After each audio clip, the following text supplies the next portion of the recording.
Canada, vast, beautiful, and ancient. Its forests stretch endlessly, its mountains rise like sleeping giants, and its lakes hide secrets deeper than the dark. But beauty and terror often share the same path. Behind the postcard views of wilderness trails, rolling prairies, and icy coasts, there are stories whispered for centuries of spirits that walk the woods, of ghostly voices on the wind, of cursed waters where the living vanish without a trace. Tonight, we leave the safety of the city behind and step into the wild. These are the 25 most haunted natural places in Canada, where terrifying landscapes, chilling legends, and real hauntings collide. If you listen closely, you might just hear something moving in the shadows. The Nahanni Valley in Canada's Northwest Territories is one of the most remote, rugged, and mysterious places on Earth. Known to many as the Valley of Headless Men, it is both breathtakingly beautiful and deeply unsettling. Surrounded by jagged peaks, sheer canyons, and roaring rivers, the valley is a wilderness that has long resisted human settlement. For centuries, the land has carried a reputation for danger and darkness. Its towering cliffs and deep gorges hide secrets that have fueled legends among indigenous peoples and haunted the imagination of explorers and fortune-seekers who dared to enter.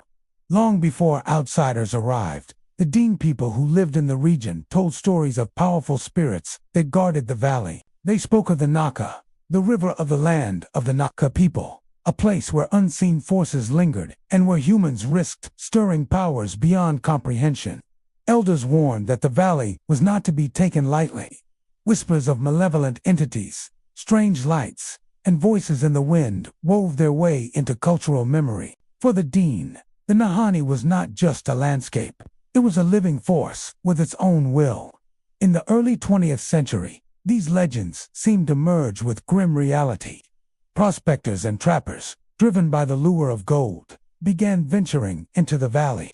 Among them were two brothers, Willie and Frank McLeod, who in 1908 set out on an expedition to find fortune in the remote wilderness, and their deaths became the first recorded mystery of the Valley of Headless Men. The story did not end there.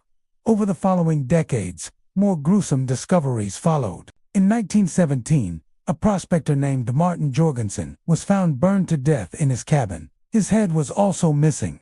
In 1945, another trapper named John O'Brien was discovered frozen to death, his rifle still clutched in his hands, his face twisted in terror. Others vanished entirely, leaving no trace behind. These incidents built the valley's fearsome reputation, cementing the name that still clings to it today. What makes the Nahanni Valley so unsettling is not just its history of mysterious deaths, but also the strange phenomena that continue to be reported there. Modern hikers, bush pilots, and researchers describe experiences that defy explanation. Some speak of ghostly lights drifting through the canyons at night, flickering like lanterns that vanish when approached. Others claim to hear whispers on the wind, voices speaking in languages they cannot recognize. In the stillness of the wilderness, these sounds are said to echo from the cliffs, as if the valley itself is alive and aware of every intruder. The landscape itself contributes to the eerie aura. The Nahanni River cuts through some of the deepest canyons in North America, with walls rising thousands of feet high. Virginia Falls, twice the height of Niagara, thunders into a chasm, filling the air with a constant roar. Dense forests stretch for miles, broken only by hot springs that steam in the cold air. Some explorers have reported strange animal behavior in these areas, with wildlife appearing unafraid of humans or acting in ways that seem unnatural. The valley's isolation ensures that those who enter feel small and vulnerable, surrounded by forces they cannot control. Theories abound regarding the headless corpses and supernatural stories. Some suggest that rival prospectors may have killed the McLeod brothers and others, stealing their claims and covering their tracks. Others point to environmental dangers, avalanches, sudden storms, and wild animals that could explain some of the deaths. Yet the removal of heads remains a detail that resists logical explanation. For the Dean, the tragedies only confirmed what they had always known. The valley was a place not meant for human greed. In modern times, The Nahanni Valley has become both a national park and a UNESCO World Heritage Site, preserved for its natural beauty, yet its reputation remains steeped in mystery. Adventurers still journey there, seeking the raw beauty of untouched wilderness, but also drawn by its sinister legends. Many who visit describe an oppressive feeling, as if watched by unseen eyes. Some leave quickly, unwilling to linger, while others claim the valley left them with a sense of awe and dread that never faded. The Valley of Headless Men remains one of Canada's most chilling enigmas, a place where history, legend, and nature blurred together. It is at once a paradise of wild beauty and a graveyard of unanswered questions. The whispers of indigenous warnings, the silence of the murdered trappers, and the flickering of ghostly lights all mingle in its shadowed canyons. Whether the valley's secrets lie in human violence, natural peril, or something far older and stranger, it continues to loom as a reminder that some places are not meant to be conquered. For those who stand on the banks of the Nahanni River, gazing into the vastness of the valley, it is easy to believe that the land remembers. The towering cliffs seem to hold echoes of screams lost to time, and the rushing waters carry stories of the dead. Even in the bright light of day, the Nahanni feels like a place where the boundary between the living and the dead is thinner than anywhere else. It is a wilderness that resists explanation, a haunting reminder of the fragility of human life in the face of forces beyond our understanding. The Nahanni Valley remains one of the last true frontiers of mystery on Earth. Those who venture into its depths do so at their own risk, stepping into a land that has swallowed men whole and offered no answers in return. Whether it is the restless spirits of the dead, the wrath of ancient guardians, or the raw indifference of nature itself, the valley endures as a place where fear and wonder walk hand in hand. In the silence between the howling winds and the roar of the waterfalls, warning that some landscapes are as deadly as they are beautiful. Lake Minnewanka, located just outside the town of Banff in Alberta, is one of the most picturesque bodies of water in the Canadian Rockies. Its pristine blue waters stretch for over 20 kilometers, framed by towering peaks and thick forests. Visitors come from all over the world to hike its trails, boat along its surface, and marvel at its mountain reflections. Yet beneath its breathtaking beauty lies a darker story, one of a drowned town, restless spirits, and chilling encounters that continue to unsettle those who visit. The lake's history stretches back thousands of years. Indigenous peoples knew it as Minwaki Lake of the Spirits, and they approached it with reverence. According to tradition, powerful forces dwelled in its depths, and ceremonies were sometimes performed along its shores to appease these unseen presences. For the First Nations, the lake was not just a place of sustenance, but also a site of caution, where respect for the natural and spiritual world was paramount. When European settlers arrived, they brought different intentions. In the late 1800s, a small resort village known as Minnewanka Landing was built along the shore. Wooden hotels, cottages, and dance halls catered to tourists seeking a mountain retreat. For several decades, the area thrived as a popular getaway. But progress came at a cost. In 1912, a dam was constructed to provide hydroelectric power for the growing community of Banff. The rising waters submerged part of Minnewanka Landing, and by the 1940s, a larger dam project flooded the remainder of the town. Buildings, sidewalks, and artifacts disappeared beneath the lake, creating an underwater ghost town. To this day, divers who explore the submerged ruins describe eerie experiences that go beyond the usual thrills of underwater discovery. Wooden structures still stand in the cold, dark depths, their outlines blurred by silt and algae.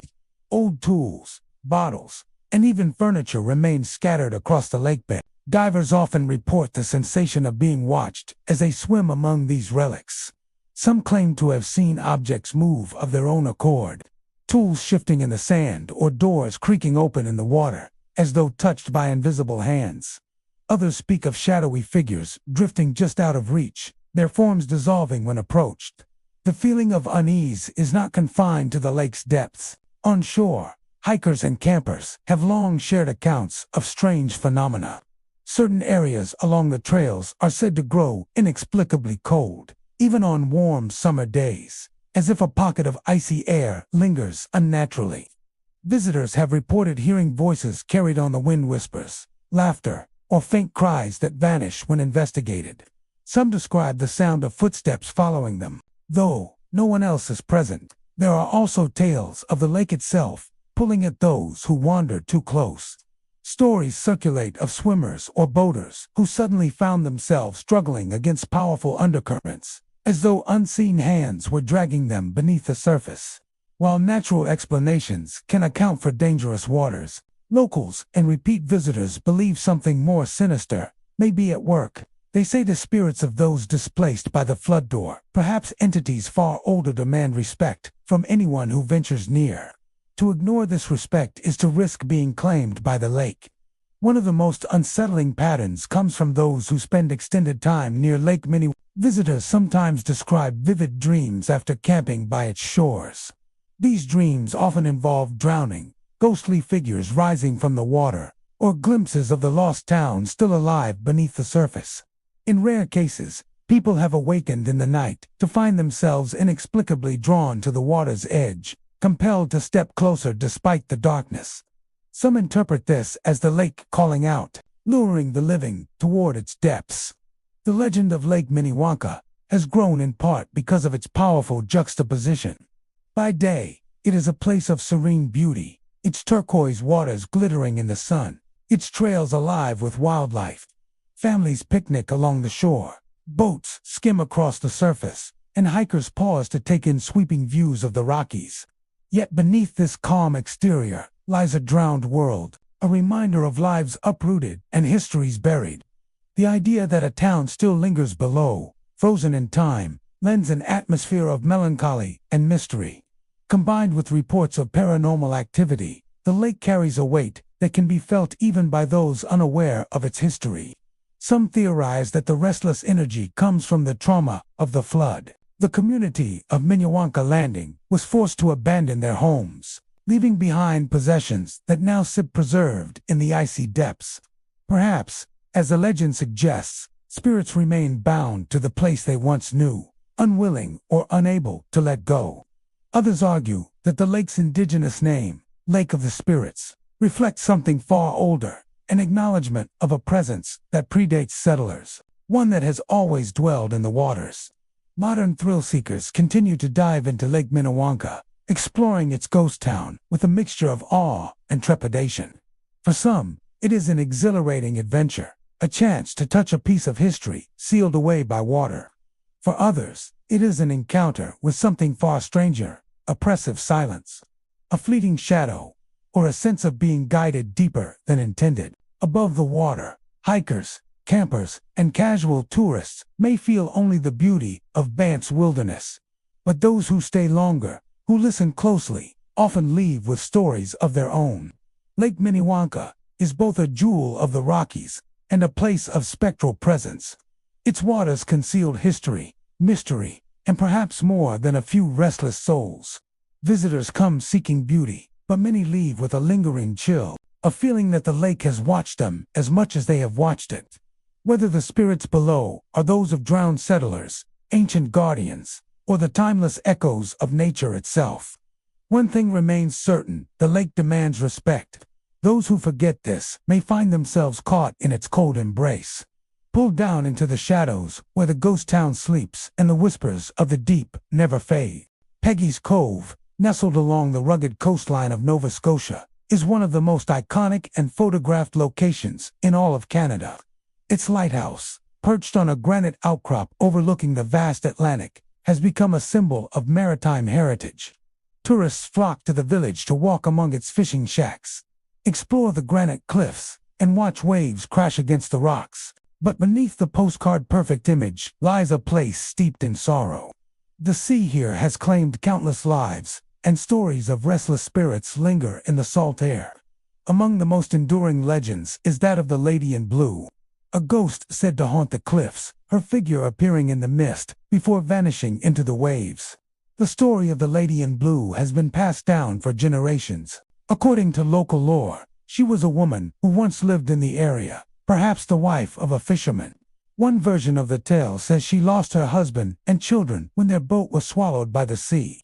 Overcome by grief, she walked the cliffs wearing her favorite blue dress, staring endlessly out at the horizon in search of a ship that would never return. Her sorrow eventually drove her to leap into the ocean, surrendering herself to the same waters that had taken her family. From that day forward, her spirit was said to linger, unable to move on. Sightings of the Lady in Blue continue to this day. Some describe her as a tall woman in a flowing blue gown, her hair streaming in the wind as she stands on the rocks. She is often seen gazing toward the horizon, her posture heavy with sadness. Witnesses say that if approached, she fades like smoke, leaving behind only the sound of crashing waves. Others report catching glimpses of her reflection in tide pools or mist rising from the sea, as though her presence is woven into the very fabric of the landscape. The waters off Peggy's Cove have long been treacherous. The jagged rocks and powerful waves create conditions that can turn deadly in moments. Generations of fishermen risked their lives here, and many never returned home. Storms could sweep boats away, and even skilled seamen were vulnerable to the Atlantic's fury. Locals believe that the cries often heard above the roar of the surf are not just the voices of the wind, but echoes of those lost at sea. Fishermen have claimed to hear desperate shouts when no one is near, as if the ocean itself remembers every soul it has swallowed. These tragedies are not confined to the distant past. In 1998, Swissair Flight 111 crashed into the waters not far from Peggy's Cove, killing all 229 people on board. The disaster left a deep scar on the community, as recovery crews worked tirelessly among the waves and rocks to gather wreckage and remains. Even now, some say the sorrow of that night lingers in the air. Visitors who walk the shoreline at dusk sometimes report feelings of overwhelming grief, as though the land and sea still carry the weight of that tragedy. For many, the Lady in Blue has come to symbolize all the lives claimed by this unforgiving stretch of coast. From fishermen to air travelers alike, those who live in Peggy's Cove carry a deep respect for the sea. They know its dangers as well as its beauty, and they treat the ocean with a mixture of reverence and caution. Tourists who venture onto the slippery rocks are warned repeatedly of the risks. Signs remind visitors that the waves can sweep the unwary away in an instant. Despite the warnings, accidents still happen. Each year, rescue teams respond to emergencies, and not all have happy endings. These modern tragedies only add to the sense that Peggy's Cove is a place where the line between life and death is perilously thin.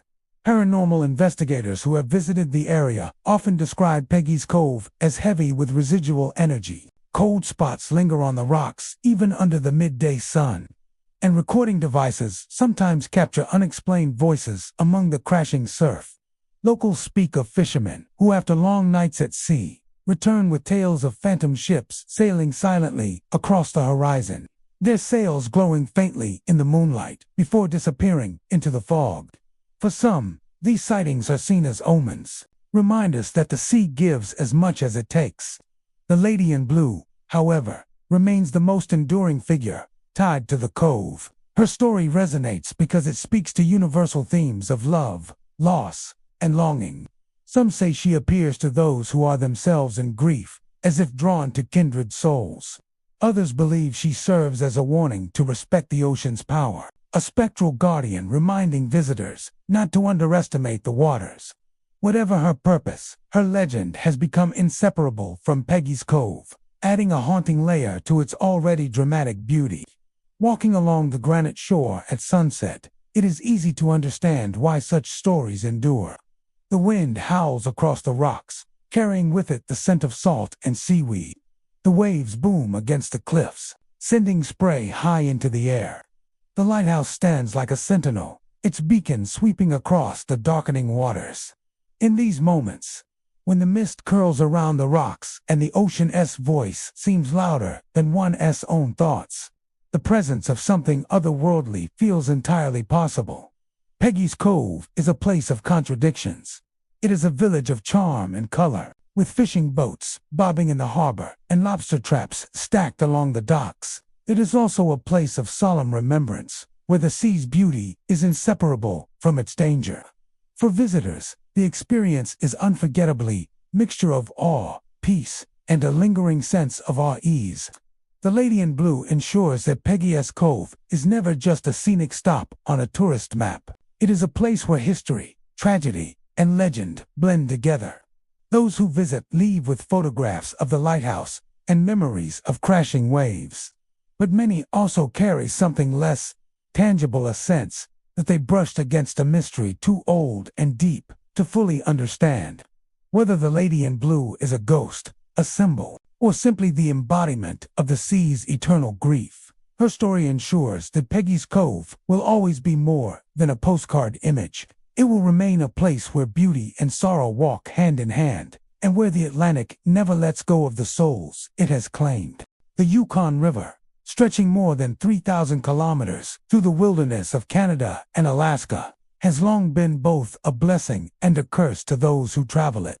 During the Klondike Gold Rush of the late 1890s, the river was the main artery into the heart of the Yukon, carrying thousands of hopeful prospectors northward in search of fortune. To many, it was a lifeline, offering a route through unforgiving terrain.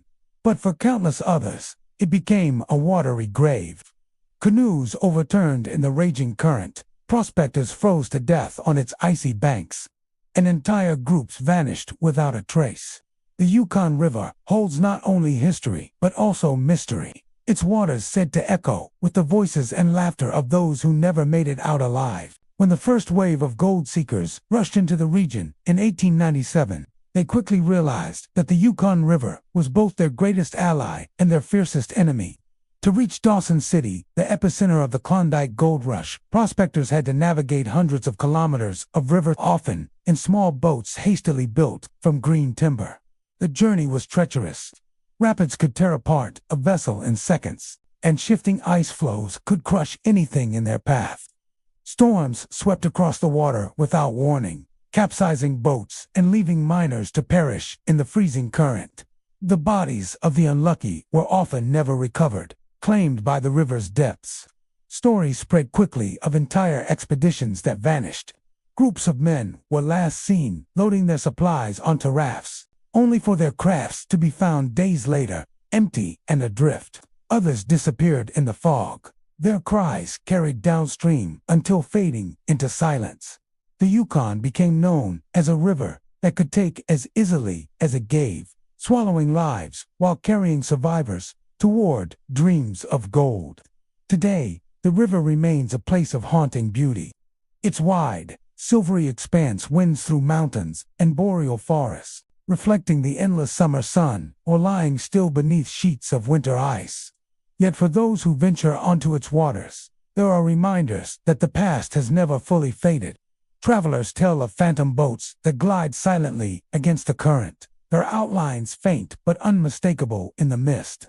Some describe seeing rowers hunched over their oars, their movements steady yet producing no sound. When approached, these ghostly vessels dissolve into the river, leaving only ripples on the water's surface. Others speak of hearing voices on the wind, faint echoes of conversations and laughter that seem to drift across the current. The sound is often described as cheerful, like prospectors swapping stories after a long day, yet it carries a melancholy weight. Some believe these are the spirits of miners who died during the gold rush, forever caught in the moment of chasing their dream. Fishermen who spend long nights along the riverbank say they sometimes hear songs carried from far upstream, though no human presence can be found when they investigate. There are also darker tales. In some stretches of the Yukon, travelers report sudden drops in temperature, as if they've entered a pocket of freezing air, even on warm days. Canoeists have described feeling their boats tugged by unseen forces, as though ghostly hands were trying to drag them beneath the surface. A few claim to have seen pale faces beneath the water, staring upward before vanishing into the depths. These stories echo the tragedies of the gold rush era, when the river consumed those who underestimated its strength. Local indigenous legends, long before the gold rush, spoke of spirits inhabiting the river, powerful beings that demanded respect. For the First Nations, the Yukon was not just a physical lifeline, but a spiritual one, a living force with its own will. The stories told by prospectors of ghostly laughter and phantom boats may have roots in these much older traditions, blending cultural memory with the tragedies of the rush. Despite its dangers, the Yukon River has always held a magnetic pull. During the gold rush, it represented possibility, wealth, adventure, and a chance to change one's life. That allure has never fully disappeared. Modern adventurers still paddle its waters, retracing the roots of those who came before. Some emerge from the journey with nothing more than a deep respect for the wilderness. Others, however, carry with them chilling experiences they cannot explain. One traveler recounted camping along a remote stretch of the river. When he awoke to the sound of voices outside his tent, he thought a group of boaters had pulled ashore. But when he stepped outside, the bank was empty. The voices continued for several minutes, drifting past him before fading into silence. Another explorer described paddling through a fog when a boat appeared alongside his. It seemed to be from another time, its passengers wearing clothing from a century ago. Before he could speak, the vessel vanished into the mist. The Yukon River's haunting legacy seems inseparable from its role in history. For every prospector who struck it rich in Dawson City, many more lost their lives along the journey. Their dreams, hopes, and fears seem to linger in the waters, echoing down the centuries. The phantom boats are not just ghost stories, but reflections of the countless journeys cut short, the laughter and songs of men who never saw their fortunes realized. Even today, the river remains dangerous. Strong currents, hidden rocks, and sudden weather changes make it a challenge for even experienced travelers. Perhaps that danger is why the stories endure. The Yukon River demands respect, just as it did during the gold rush, and those who ignore its power may find themselves joining the ranks of the lost. The Yukon is more than a river. It is a living monument to human struggle, hope, and tragedy. Its waters shimmer with beauty, but flow heavy with memory. For those who listen closely, the current carries more than just water, carries whispers of the past, echoes of laughter, and the faint rhythm of oars that no longer dip into the surface. The Yukon River is a place where history and legend meet, a wilderness that holds on tightly to the souls it has claimed, reminding all who pass that the price of gold was often paid in blood and silence. Algonquin Provincial Park in Ontario is one of Canada's most celebrated wilderness regions, a vast expanse of forests, lakes, and rivers that stretches for nearly 8,000 square kilometers. By day, it is a place of tranquil beauty, where loons call across still waters and pine trees sway in the wind. Hikers, campers, and canoeists travel from around the world to explore its trails and paddle its lakes. Yet beneath the natural wonder lies a darker layer of legend. For centuries, stories have circulated about strange lights in the woods, disembodied voices, and malevolent spirits that stalk the unwary. Among these tales, the specter of the Wendigo looms largest, a chilling reminder of hunger, madness, and the dangers of the untamed wilderness. The Algonquin region has been home to indigenous peoples for thousands of years, and with them came stories passed down through generations. Many of these tales serve as warnings about the forest's power and the need to respect its balance. One of the most enduring is the legend of the Wendigo, a supernatural being said to emerge in times of starvation and isolation. The Wendigo is described as an emaciated, skeletal creature with glowing eyes, its heart consumed by greed and its hunger unending. It was said that those who gave in to cannibalism during harsh winters could be transformed into such a monster, forever cursed to wander the forest in search of human flesh. The Wendigo, in many ways, campers and rangers alike, have shared stories that seem to echo this legend. Some recount hearing their names called from the darkness, in voices that mimic the tones of friends or family members. When they investigate, no one is there. Others describe glowing eyes, watching them from just beyond the reach of a campfire's light, only to vanish when approached. These experiences often leave witnesses shaken, convinced they were being stalked by something not of this world. Even without supernatural explanations, Algonquin can be a deeply unsettling place at night. The forest stretches endlessly, and the silence is broken only by the rustle of unseen animals or the distant cry of wolves. In such isolation, the mind can play tricks, transforming shadows into figures and sounds into whispers. Yet many visitors insist that what they encountered could not be explained by imagination alone. Some have reported seeing figures move between the trees, tall and gaunt, only to vanish when followed. Others tell of hearing footsteps circling their campsites, crunching leaves in the dark, though no prints can be found in the morning. One particularly chilling account comes from a group of canoeists who set up camp along a remote lake. Late at night, they awoke to the sound of splashing in the water, as though someone was waiting near the shore. Shining their flashlights revealed nothing, but the sound continued until it was just beyond their tents. Then, a voice called one of their names clearly from the tree line. Terrified, they stayed inside their tents until dawn. When they emerged, the ground was undisturbed, and no tracks led to or from the lake. They left the park the next day, convinced that something unnatural had sought them out. The Wendigo legend is not the only supernatural tale tied to Algonquin.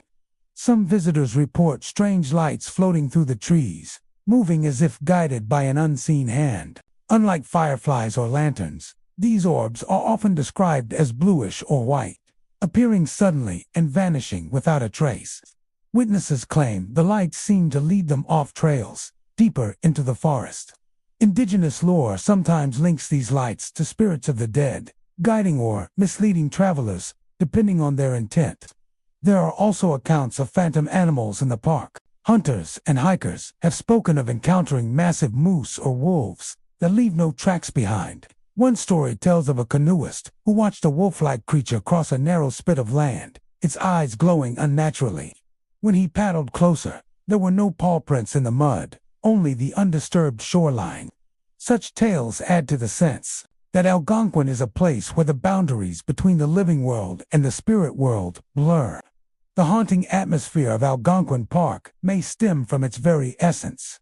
It is a land shaped by extremes, bitterly cold winters, endless summer nights, and stretches of wilderness where one can vanish without a trace. During the gold rush and the era of fur trading, countless travelers perished in its forests, lost to starvation, illness, or exposure. Some say their spirits remain, wandering the park's vastness. Others believe the forest itself watches an ancient presence that reminds humans of their fragility in the wild. Modern campers often feel this weight. Even those who do not encounter anything paranormal describe a sense of being watched, especially in the deeper regions far from roads and crowds. Some speak of an oppressive silence that falls suddenly, as though the forest itself is holding its breath. In those moments, every crack of a branch or gust of wind feels amplified, and fear creeps in without reason. The Cape Breton Highlands in Nova Scotia are among the most breathtaking landscapes in Canada, where rugged cliffs meet the endless expanse of the Atlantic Ocean. Towering headlands, deep valleys carved by ancient glaciers, and rolling stretches of forests create a dramatic setting that has inspired awe for centuries. Yet for all their beauty, the highlands are also steeped in mystery. Locals speak of strange encounters within the mist that so often clings to the cliffs and forests. And many visitors leave with the unsettling sense that they were not alone, even when no one else was near. The fog here has a life of its own. It drifts across the trails and bluffs, sometimes appearing so thick that visibility drops to only a few feet. Hikers describe moments when the mist suddenly takes form, creating shapes that appear human. These phantom figures are often seen walking ahead, seemingly leading the way. But when followed, they dissolve back into the fog without a trace. Those who have experienced this say it feels less like a trick of the eye and more like the lingering presence of souls who never left the highlands. For centuries, the waters off Cape Breton have been treacherous to sailors. Violent storms, hidden rocks, and unforgiving tides have claimed countless ships and their crews. Fishermen and coastal residents whispered that some of those lost sailors still wander the cliffs, searching desperately for their vessels. There are stories of lone travelers spotting men in old seafaring clothing climbing the rocky bluffs, their forms illuminated faintly by the moonlight, only for them to vanish into the mist. Others report hearing muffled shouts or the creak of timbers carried on the ocean wind, as if echoes of shipwrecks long past continue to replay. Campers who spend nights in the highlands often speak of footsteps approaching their tents. They describe the sound as slow and deliberate, crunching across gravel or snapping twigs on the forest floor. When they gather the courage to step outside, no one is there. Sometimes the footsteps stop directly behind them, close enough to raise the hairs on the back of their necks, before fading away into silence. A few claim to have seen shadowy forms lurking among the trees, watching from just beyond the range of a lantern or flashlight. There is also the matter of the voices. Some hikers tell of hearing their names whispered faintly on the wind, though no companion was nearby. Others describe disembodied calls that seem to beckon them off the trail, always deeper into the fog. Those who resisted speak of an overwhelming chill, as though unseen hands tried to push them forward. For the mist hides many hazards, sheer drops, unstable ground, and the vast ocean below. The belief is that the voices belong to spirits of the lost, a liminal space where the living and the dead sometimes cross paths. To the Micmac, the spirits of the land and sea are deeply intertwined, and encounters in the highlands are not accidents but warnings to respect the natural world. Outsiders who mock these beliefs or treat the wilderness carelessly often find themselves plagued by misfortune, whether sudden storms, disorientation in the fog, or unsettling encounters that leave them shaken. The ocean itself seems to hold memory here. Fishermen out at sea report hearing cries above the roar of the surf, voices that sound like men calling for help. Yet when they scan the waters, no boats or bodies can be found. Some even claim to have seen ships appearing briefly in the fog, sails full and lanterns burning, only for the vessels to vanish without leaving a ripple. Maritime historians note that the region is littered with the wrecks of ships lost to storms, and it is not hard to believe that their crews might still linger, tethered to the coast where their lives ended. Not all encounters in the Cape Breton Highlands are terrifying. Some hikers report feeling a strange sense of companionship in the mist, as if guided by unseen forces away from danger. A few tell of phantom figures pointing towards safe paths when trails became unclear.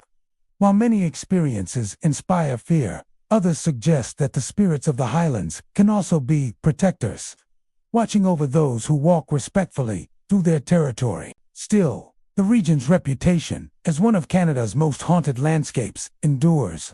The combination of natural danger, tragic history, and the eerie behavior of the fog makes the highlands a place where the boundary between the natural and supernatural feels thin.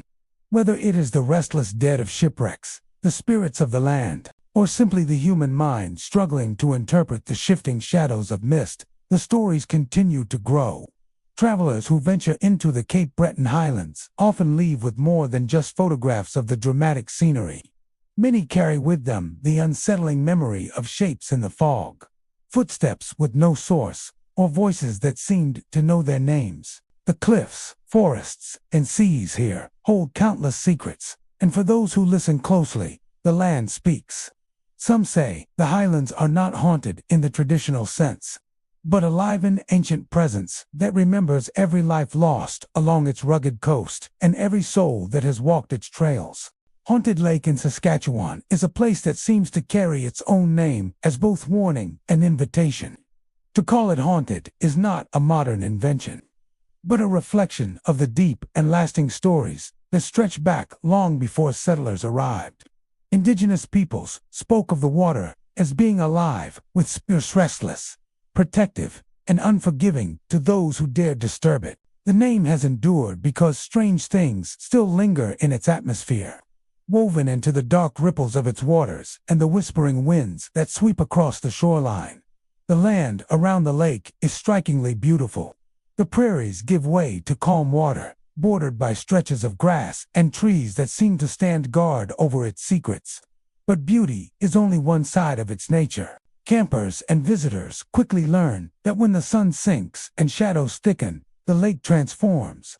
Night brings with it an eerie silence, broken only by the occasional rustle of branches or the soft lap of water against the shore. Many who come here describe a feeling of being watched, as though something unseen lingers just beyond the edges of sight. For centuries, indigenous elders told cautionary tales about the lake. They said the water was inhabited by spirits who did not tolerate disrespect. People were warned against shouting across its surface, splashing too carelessly, or disturbing the stillness. Violators, it was said, would be dragged down into the depths. These stories were not just warnings, but teachings a way of instilling reverence for the natural world and its power. Yet, as time went on and more people came to the region, these legends transformed into ghost stories, retold around campfires, and passed along like secrets too unsettling to keep.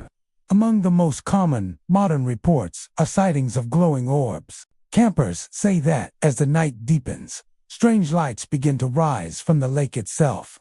Sometimes they drift gently above the surface, bobbing and flickering like lanterns carried by invisible hands.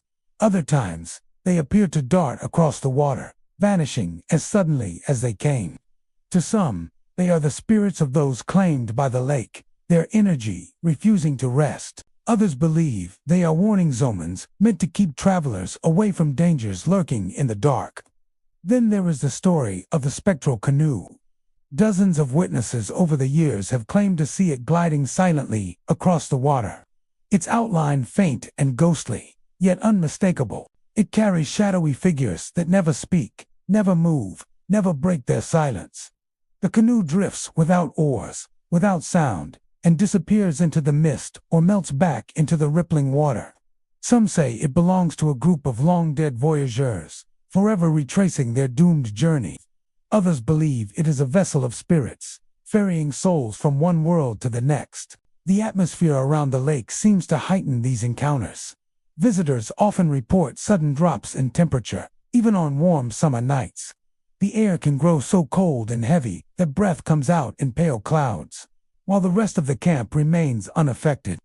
Sometimes footsteps are heard along the shore, measured, steady, as though someone is walking just beyond the circle of light cast by the fire. But when campers investigate, the sand is smooth and untouched. Stories have also emerged of voices calling across the water. They are soft, sometimes no more than whispers, but they can be clear enough to sound like a name. Those who hear them describe a chilling pull, an urge to step closer to the shoreline, as though lured by some unseen presence. For a few, the experience is overwhelming enough to make them pack up in the middle of the night and leave, unwilling to tempt fate any longer. Skeptics often brush these stories aside as exaggerations or tricks of the mind. They argue that natural gases could cause the glowing lights, that fatigue and isolation can conjure illusions, and that the power of suggestion makes people see and hear what they expect. But those who have felt the lake's presence firsthand are not so quick to dismiss it. To them, the haunting is undeniable, rooted not only in personal experience, but in the centuries of lore that give the place its name.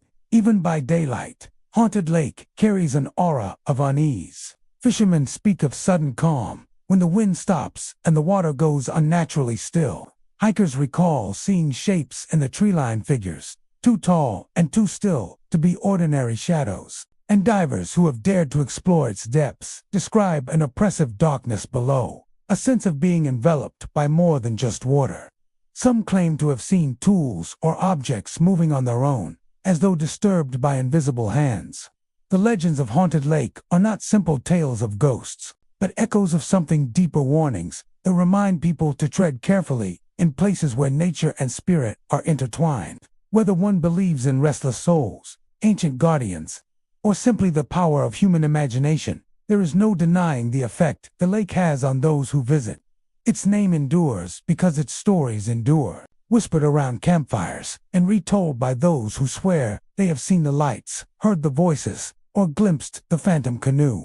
Haunted Lake is more than a place on a map. It is an experience, a presence, a reminder that some waters cannot be taken lightly. Here, respect is demanded, not asked. And those who forget may find themselves forever part of the legend, claimed by the spirits that dwell beneath the surface.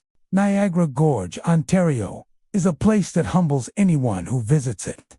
Just beyond the polished tourist attractions of Niagara Falls lies this deep, rugged chasm carved over thousands of years by the relentless flow of the Niagara River. The gorge stretches for miles, its steep cliffs and swirling rapids a stark reminder of nature's power. While the falls themselves are celebrated as a wonder of the world, the gorge holds a quieter, darker reputation, one that is whispered among locals and hikers who know its history. They say the gorge is not just home to the restless waters, but to restless souls as well. The waters that churn through the gorge are unforgiving. Long before the development of Niagara as a tourist destination, indigenous people of the region spoke of the river's spiritual power. To them, the waters were sacred, alive with energy that could both give and take life. Stories were told of spirits within the river, guardians of its strength, who could lure the unwary to their deaths. Some even believed the mist that rises from the rapids carried voices of ancestors, calling out to those who dared draw too close to the edge. These beliefs have persisted through time, reinforced by the countless tragedies that unfolded here. The gorge became notorious for the number of people who met their end in its depths. Some were victims of accidents, fishermen, explorers, or travelers who underestimated the fury of the rapids. Others were far more deliberate. The cliffs, with their dizzying height and commanding views of the water, became a place of final acts for those in despair. Records stretching back to the 19th century tell of bodies recovered from the gorge, battered by the unforgiving currents. With each death, the legends of the haunted gorge grew. Locals began to claim that the cries of the lost could still be heard at night, echoing from cliff to cliff, carried on the wind. Hikers who walk the narrow trails along the gorge often report unsettling experiences. The paths twist along the edge, sometimes only a few feet away from sheer drops to the rocks and water below. Many have described hearing voices behind them, sometimes whispers, sometimes screams only, to find no one there when they turn around. Others tell of shadowy figures standing motionless on the edge of the cliffs, gazing down into the water. These figures vanish the moment anyone approaches, leaving behind only the unnerving sense of having trespassed into a place where the living do not belong. One of the most persistent tales is that of a woman, in white, said to appear along the rim of the gorge. She is often described as wearing clothing from an earlier century, her dress fluttering in the wind, while others insist she was a victim of the treacherous currents, who wanders in search of peace. Hikers who have encountered her claim she does not make a sound, but her presence fills the air with overwhelming sadness. When approached, she fades like mist, leaving only the roar of the river behind. The rapids themselves seem to amplify the supernatural atmosphere. Known as some of the most dangerous whitewater in the world, they thunder through the gorge with terrifying force. In the 19th and early 20th centuries, daredevils attempted to challenge these waters, crossing on tightropes, riding barrels, and even trying to swim the currents. Many did not survive. Their deaths only deepened the sense that the gorge was cursed, claiming those who dared to mock its power. Even today, authorities warn against venturing too close. The river has taken so many lives that locals say the gorge remembers each one, and that the dead linger along the banks and cliffs. Nighttime brings the gorge its most unsettling reputation. As the crowds disperse and the lights of the tourist district fade, the gorge becomes eerily quiet, save for the unending roar of the rapids. Many who have walked the trails at dusk tell of hearing screams rising above the water, shrieks of terror that cut off suddenly, as if swallowed by the river. Others insist they have seen lanterns or glowing orbs moving along the cliffs, drifting in the darkness before vanishing without a trace. These lights are sometimes attributed to the spirits of those who fell, their souls still searching for a way out of the gorge. What makes these stories even more chilling is that they often come from people who had no idea of the gorge's haunted reputation. Tourists who set out for a simple hike have returned shaken, convinced they heard someone in distress or saw figures moving along the cliffs. When told of the legends, many react with disbelief at first, only to admit that their experiences align with what has been passed down for generations. The gorge is more than a natural wonder. It is a place steeped in sorrow, where the boundary between the living and the dead seems thin. Each year, New reports emerge of ghostly encounters, of hikers who felt watched, of cries that echoed when no one was there. The weight of history hangs heavy in the air, mingling with the mist that rises from the waters. Standing at the edge of Niagara Gorge, it is easy to understand why so many believe it is haunted. The sight is both breathtaking and terrifying, the endless roar of the river below, the dizzying drop of the cliffs, the feeling that one false step could mean vanishing into the depths forever. It is a place where nature's power is undeniable, where tragedy has left a permanent mark, and where voices of the past seem to whisper in every gust of wind. For some, it is a place of beauty and awe. For others, it is a reminder of lives lost and spirits that may never find peace. Kluin National Park in the Yukon is one of the most breathtaking wildernesses in the world, a land of vast ice fields, rugged peaks, and untamed silence. It is home to Mount Logan, Canada's highest mountain, and a place that draws adventurers and dreamers from across the globe. Yet for all its beauty, Kluin has a reputation that is as chilling as its glaciers. Those who spend enough time in the park whisper of strange voices carried on the wind, of figures glimpsed through the swirling snow, and of an unseen presence that haunts the mountains. For some, these tales are nothing more than campfire legends. For others, there are warnings that the dead are never far from the living in this frozen wilderness. The history of Kluin is steeped in both wonder and tragedy. Long before climbers began attempting to scale Mount Logan and the surrounding peaks, the indigenous peoples of the Yukon held a deep respect for the mountains. To them, these towering giants were alive with spirits, forces that demanded reverence and caution. They told stories of voices on the wind that could lead a traveler astray, or of strange figures that appeared in storms to test a person's strength of spirit. Those who showed disrespect to the mountains, they warned, would never return. Such legends were passed down for generations, and when outsiders began exploring the region, many learned the hard way that the dangers were not only physical, but perhaps spiritual as well. Climbing in Kluin is not for the faint of heart. Mount Logan rises to nearly 20,000 feet, surrounded by endless ice fields and some of the harshest weather on Earth. Temperatures can plummet without warning, and storms roll across the peaks with ferocity that can trap even the most experienced mountaineers. Over the decades, many climbers have perished on the mountains, some swallowed by avalanches, others frozen in their tents, and still others simply disappearing into the white void of snow and ice, their bodies never recovered. Each loss adds another layer to the park's haunted reputation. Those who spend nights high on the glaciers speak of waking to strange sounds, as if voices are calling just beyond the walls of their tents.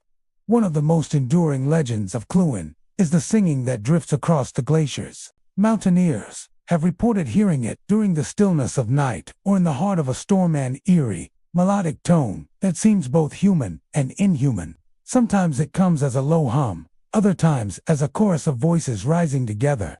Climbers who hear it often describe feeling an overwhelming sense of dread, as if the mountain itself were alive and aware of their presence. Some believe the singing belongs to the spirits of climbers who never made it back, their voices forever echoing across the ice.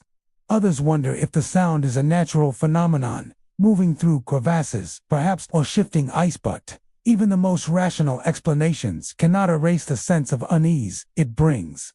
Then there are the shadowy figures. Hikers and climbers alike have claimed to see them, dark shapes moving against the blinding white of the snow.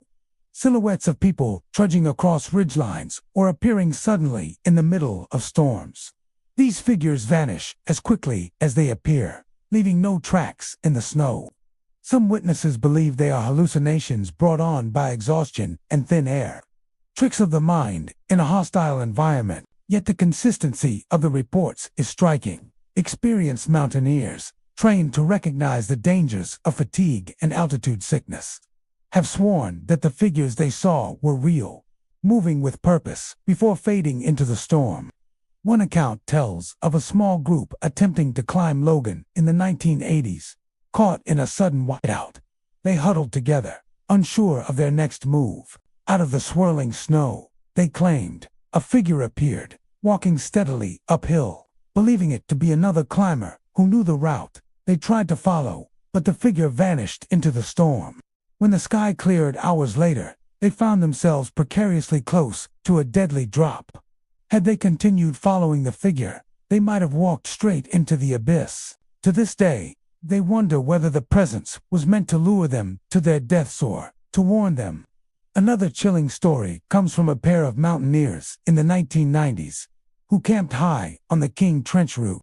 During the night, they awoke to the sound of singing, faint but clear, echoing across the glacier. When they stepped outside, the storm had calmed, and the stars shone overhead. Yet the singing persisted, as if circling around them. They described it as beautiful and terrible all at once, a sound that filled them with sorrow. They did not speak of it for years, fearing ridicule, but later discovered other climbers had reported the exact same experience in the same area. For park rangers and guides, stories of ghosts and voices are simply part of the lore of Kluane. They warn visitors that the mountains demand respect, whether one believes in spirits or not. Still, even the rangers admit that strange things happen in the park. Some have reported hearing cries for help echoing across valleys, only to find nothing when they searched. Others speak of a constant feeling of being watched, as though unseen eyes follow them across the ice. In a place as vast and desolate as Kluane, such sensations are easy to dismiss. Yet those who have experienced them often leave with the conviction that the park holds more than just natural dangers. The idea of Kluane as haunted is not surprising when considering its history. Every year, climbers still venture into its depths, and every so often, tragedy strikes. The mountains keep their secrets, holding on to those who fall. In a landscape where bodies can be buried under snow and ice for decades, perhaps it is inevitable that their presence lingers. The voices in the storm, the shadows in the snow, the songs that drift across the ice fields all may be reminders that Kluane remembers. Standing at the edge of its glaciers, looking up at the towering peaks, it is easy to feel small, fragile, and transient.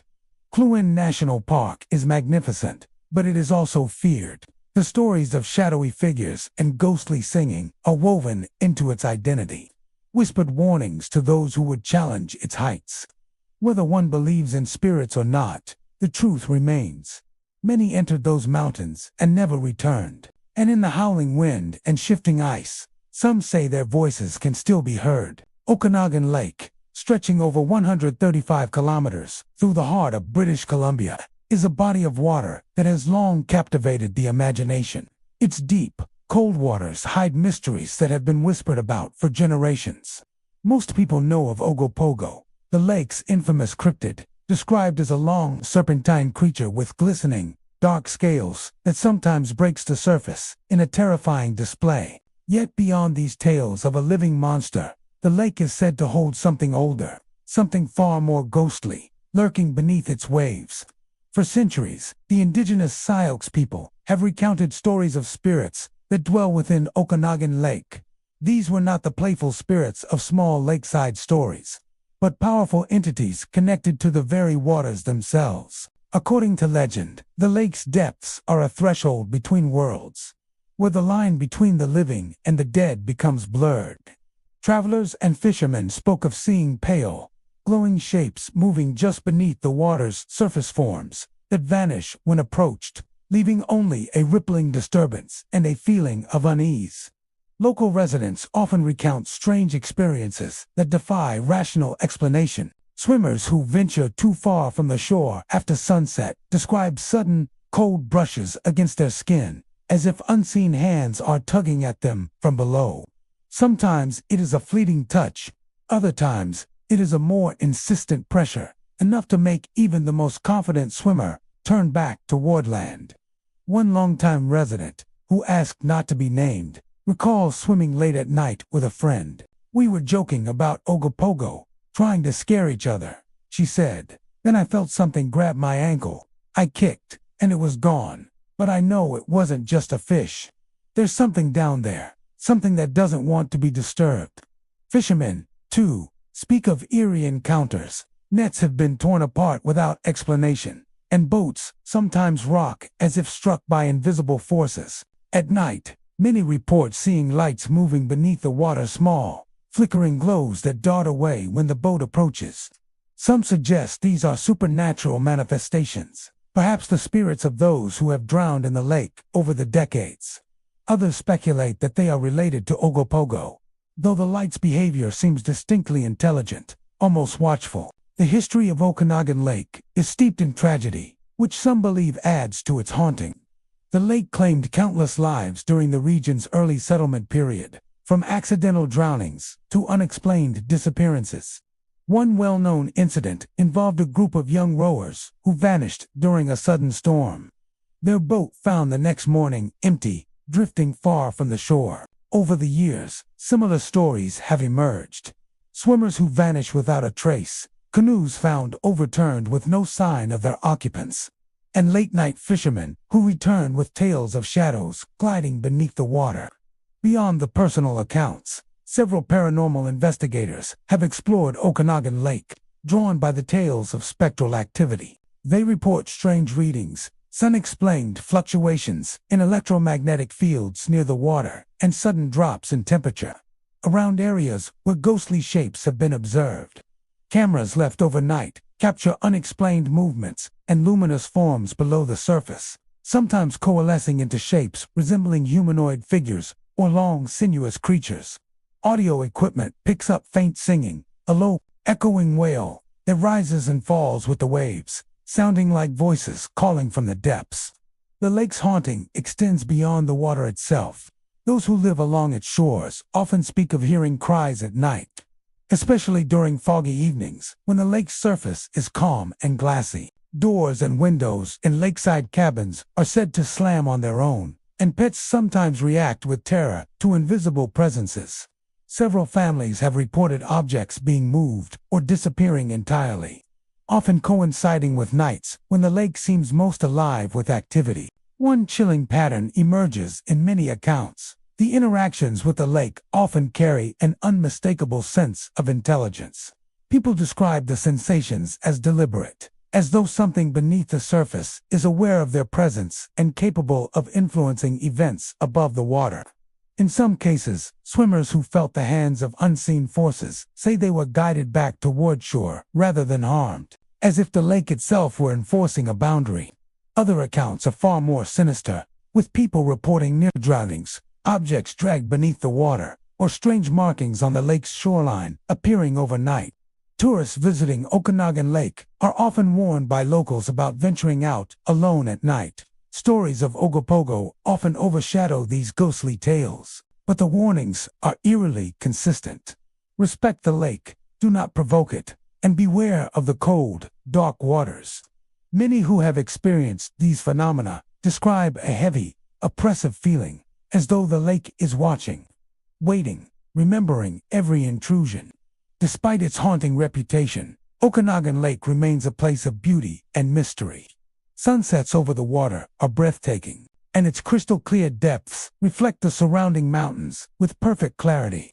Yet beneath the serene surface lies a world that few understand, the world of glowing lights, ghostly swimmers, and ancient hands that brush against the living. Those who have glimpsed the lake's secrets speak of a strange reverence, a recognition that some places are older and stranger than human comprehension allows. In the end, Okanagan Lake stands as a reminder that even in the modern world, some mysteries refuse to be explained. Its waters conceal not only Ogopogo, but a deeper, spectral presence that continues to haunt anyone who ventures too close. Swimmers, fishermen, and paranormal enthusiasts alike share the same warning. The lake does not forget, it does not forgive, and it does not welcome those who intrude on its secrets. For all its beauty, Okanagan Lake is a place where the living and the dead brush against one another, where the past lingers just beneath the surface, and where something ancient and hungry still prowls in the depths. Cape Spear, Newfoundland, holds a kind of raw beauty that is hard to describe, yet impossible to forget. The easternmost point of North America, it is a place where the continent seems to fall away into the endless Atlantic. The cliffs are sharp and dark, battered by centuries of waves and winds that never seem to rest. Fog rolls in without warning, swallowing the landscape in a gray veil that makes even the closest landmarks disappear. At night, the ocean becomes an infinite void, and the sound of the waves crashing below carries an eerie rhythm, as though something alive stirs in the darkness. It is here that stories of lights and restless spirits have lingered for generations, blending history with mystery until the two can hardly be separated. Travelers who walk along the cliff edges after sunset often report seeing strange lights moving across the water.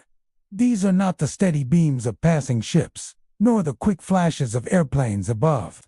They shift and dart in erratic patterns, sometimes glowing faintly like lanterns lost at sea, other times blazing bright enough to illuminate the restless water. Fishermen who have worked the coast for decades swear the lights follow them, weaving just ahead of their boats, always staying out of reach. Some believe they are the souls of sailors who drowned in the treacherous waters, forever searching for a safe harbor they will never find. Others whisper that the lights are older still, tied to something deep within the ocean, something that predates memory and watches the shore with silent hunger. Standing at Cape Spear, one cannot ignore the remnants of its military past. The site was once a critical defense point during the Second World War. Bunkers, tunnels, and heavy gun emplacements were carved into the rock, guarding against the threat of German U-boats that prowled the North Atlantic. These fortifications remain today, preserved in the landscape as reminders of the tension and fear of wartime. But while the steel and concrete stand silent, many visitors claim the soldiers themselves have never left. On certain nights, when the moonlight breaks through the mist, shadowy figures are seen pacing the cliffs. They move with a purposeful stride, as though still on patrol, their forms faint but distinct against a rugged backdrop. Witnesses describe the impression of faded uniforms and caps, the glint of a rifle slung over a ghostly shoulder. Some hear the crunch of boots on gravel when no one else is near. Others have felt the prickling sensation of being watched, only to turn and glimpse a soldier standing at attention in the distance, only to vanish as suddenly as he appeared. The lighthouse at Cape Spear, the oldest surviving in Newfoundland, adds another layer to the stories. Built in the 1830s, its white walls and red lantern rise above the cliffs, guiding ships through some of the most dangerous waters in the world. For generations, keepers and their families lived within its walls, braving isolation and storms.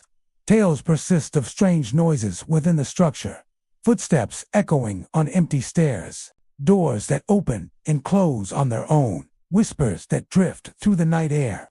Some say the keepers themselves still haunt the lighthouse, unwilling to abandon their post even in death.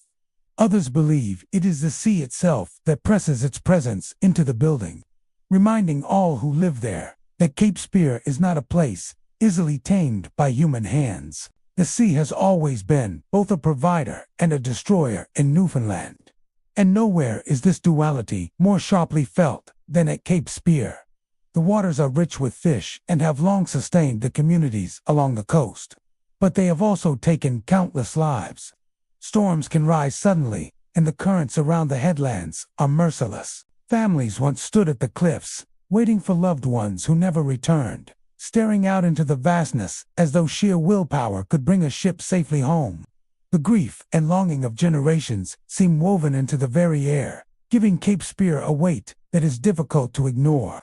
Visitors who arrive unaware of the stories often leave with a new respect for the place. Some describe walking the coastal path and feeling as though invisible figures march beside them. Others, gazing out at the ocean, swear they saw lights dancing on the horizon, moving too swiftly and unnaturally to belong to any vessel. There are even accounts of voices carried on the windlow and mournful songs in a language not quite familiar, fading in and out with the gusts. Skeptics dismiss these as tricks of atmosphere, products of fog, wind, and imagination. Yet those who have experienced them firsthand are not so easily convinced. Cape Spear is a liminal place, caught between land and sea, past and present. Its beauty is undeniable, but so is its sense of melancholy. The stories of soldiers pacing the cliffs speak to duty unfulfilled, men whose watch never ended. The lights on the water may be souls still lost, unable to reach the shore. The voices in the wind may be the echoes of countless lives intertwined with the sea, never fully gone. Whether one believes in ghosts or not, standing at the eastern edge of North America, as the wind howls and the waves crash below. It is impossible not to feel the weight of unseen history pressing close. Cape Spear endures as a place of legends, its haunted reputation as much a part of its identity as its lighthouse or sweeping views. For some, the stories are a warning, a reminder of the dangers that come with venturing too far into wild waters or tempting the solitude of the cliffs at night. For others, they are a connection to the past, a way to remember the countless lives that unfolded on this rocky edge of the world. And perhaps, for the restless spirits said to linger there, Cape Spear is simply home, wild, windswept, and eternal. Standing watch over the endless Atlantic, waiting for the dawn that may never come. Ghost Lake, Alberta, lies west of Calgary, framed by the rolling foothills of the Rockies and wrapped in an atmosphere that is both beautiful and unsettling. By day, the lake can appear calm, its wide surface reflecting the mountains and sky in a way that draws visitors in with a sense of peace. But as the sun sets, that calmness shifts into something altogether more mysterious. The water takes on a darker hue, the wind whistles across the surface, and an eerie presence seems to awaken. Locals know its reputation well, and even those who dismiss the stories find themselves glancing over their shoulders when night falls. The lake is technically a reservoir, created when the ghost dam was built on the Bow River in the 1920s.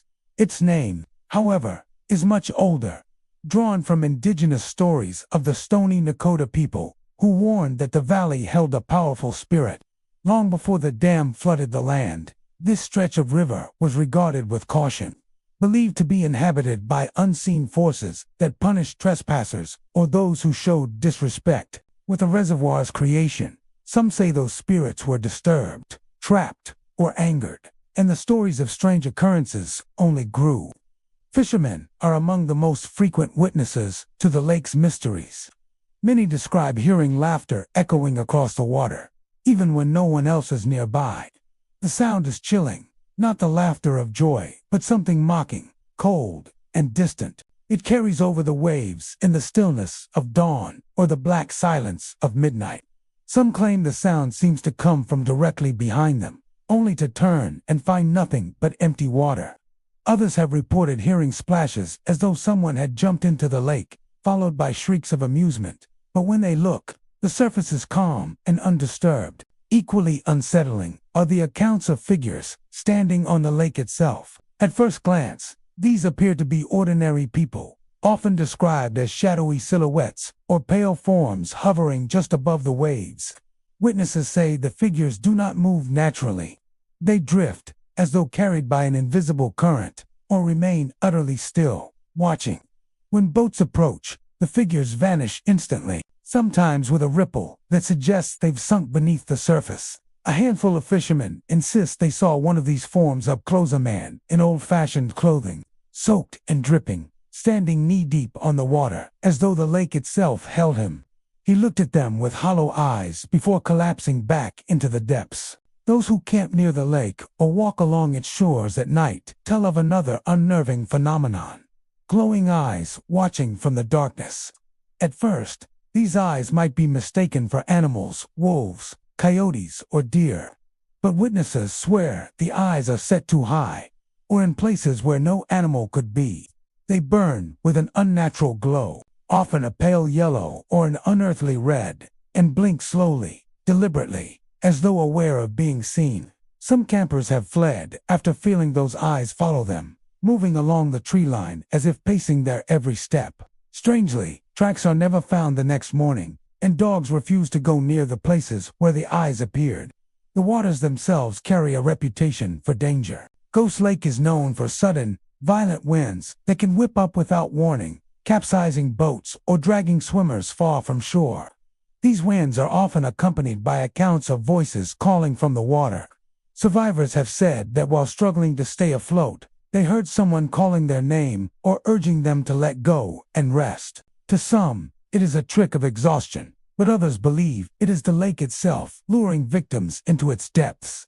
Over the years, drownings at Ghost Lake have fed into this legend, reinforcing the idea that unseen hands may be pulling at those who dare to cross it. Locals tell stories of phantom boats as well. Fishermen have described seeing small rowboats drifting silently across the lake with no oars, no crew, and no sound. Sometimes the boats vanish into the mist. Other times, they simply dissolve into thin air. Kayakers have reported being trailed by such vessels, hearing the creak of wood and splash of unseen paddles just behind them, only to find the water empty when they turn. The reservoir's creation adds another layer of unease. Beneath the water lies what was once fertile land, dotted with homesteads, trails, and burial sites. Some believe that when the valley was flooded, not everything was properly relocated. Graves may still lie beneath the lake, their occupants disturbed by the rising waters. The theory of restless spirits tied to this submerged past has only fueled the stories, giving the laughter, the eyes, and the figures a tragic, sorrowful origin. Ghost Lake is also known for strange lights. At night, glowing orbs are said to hover just above the water, flickering like lanterns before darting away into the distance. Some attribute them to swamp gas or reflections. But those who have seen them insist they move with intent, almost playfully, leading onlookers deeper into the dark. Drivers passing the lake on the Trans-Canada Highway have even reported seeing these lights out of the corner of their eye, darting along the surface before vanishing. What makes Ghost Lake so compelling is the combination of natural danger and supernatural lore. Its storms, its sudden winds, and its icy depths provide a real-world backdrop for tragedy, while the stories of laughter, phantom figures, and glowing eyes add an otherworldly layer that refuses to fade. For the Stoney Nakoda, who first spoke of a spirit in the valley, the warnings remain as relevant now as ever. This is a place where the natural and the supernatural intersect, where the boundaries between the living and the dead are thinner than we might wish. Whether one believes the stories or not, a night spent on the shores of Ghost Lake is enough to stir unease in even the most skeptical heart. The stillness carries weight, the darkness seems to move with intent, and the water feels alive, as though it is listening. Fishermen continue to cast their lines, campers continue to light their fires, and boaters continue to test the winds, but always with a quiet respect. For Ghost Lake is more than just a reservoir.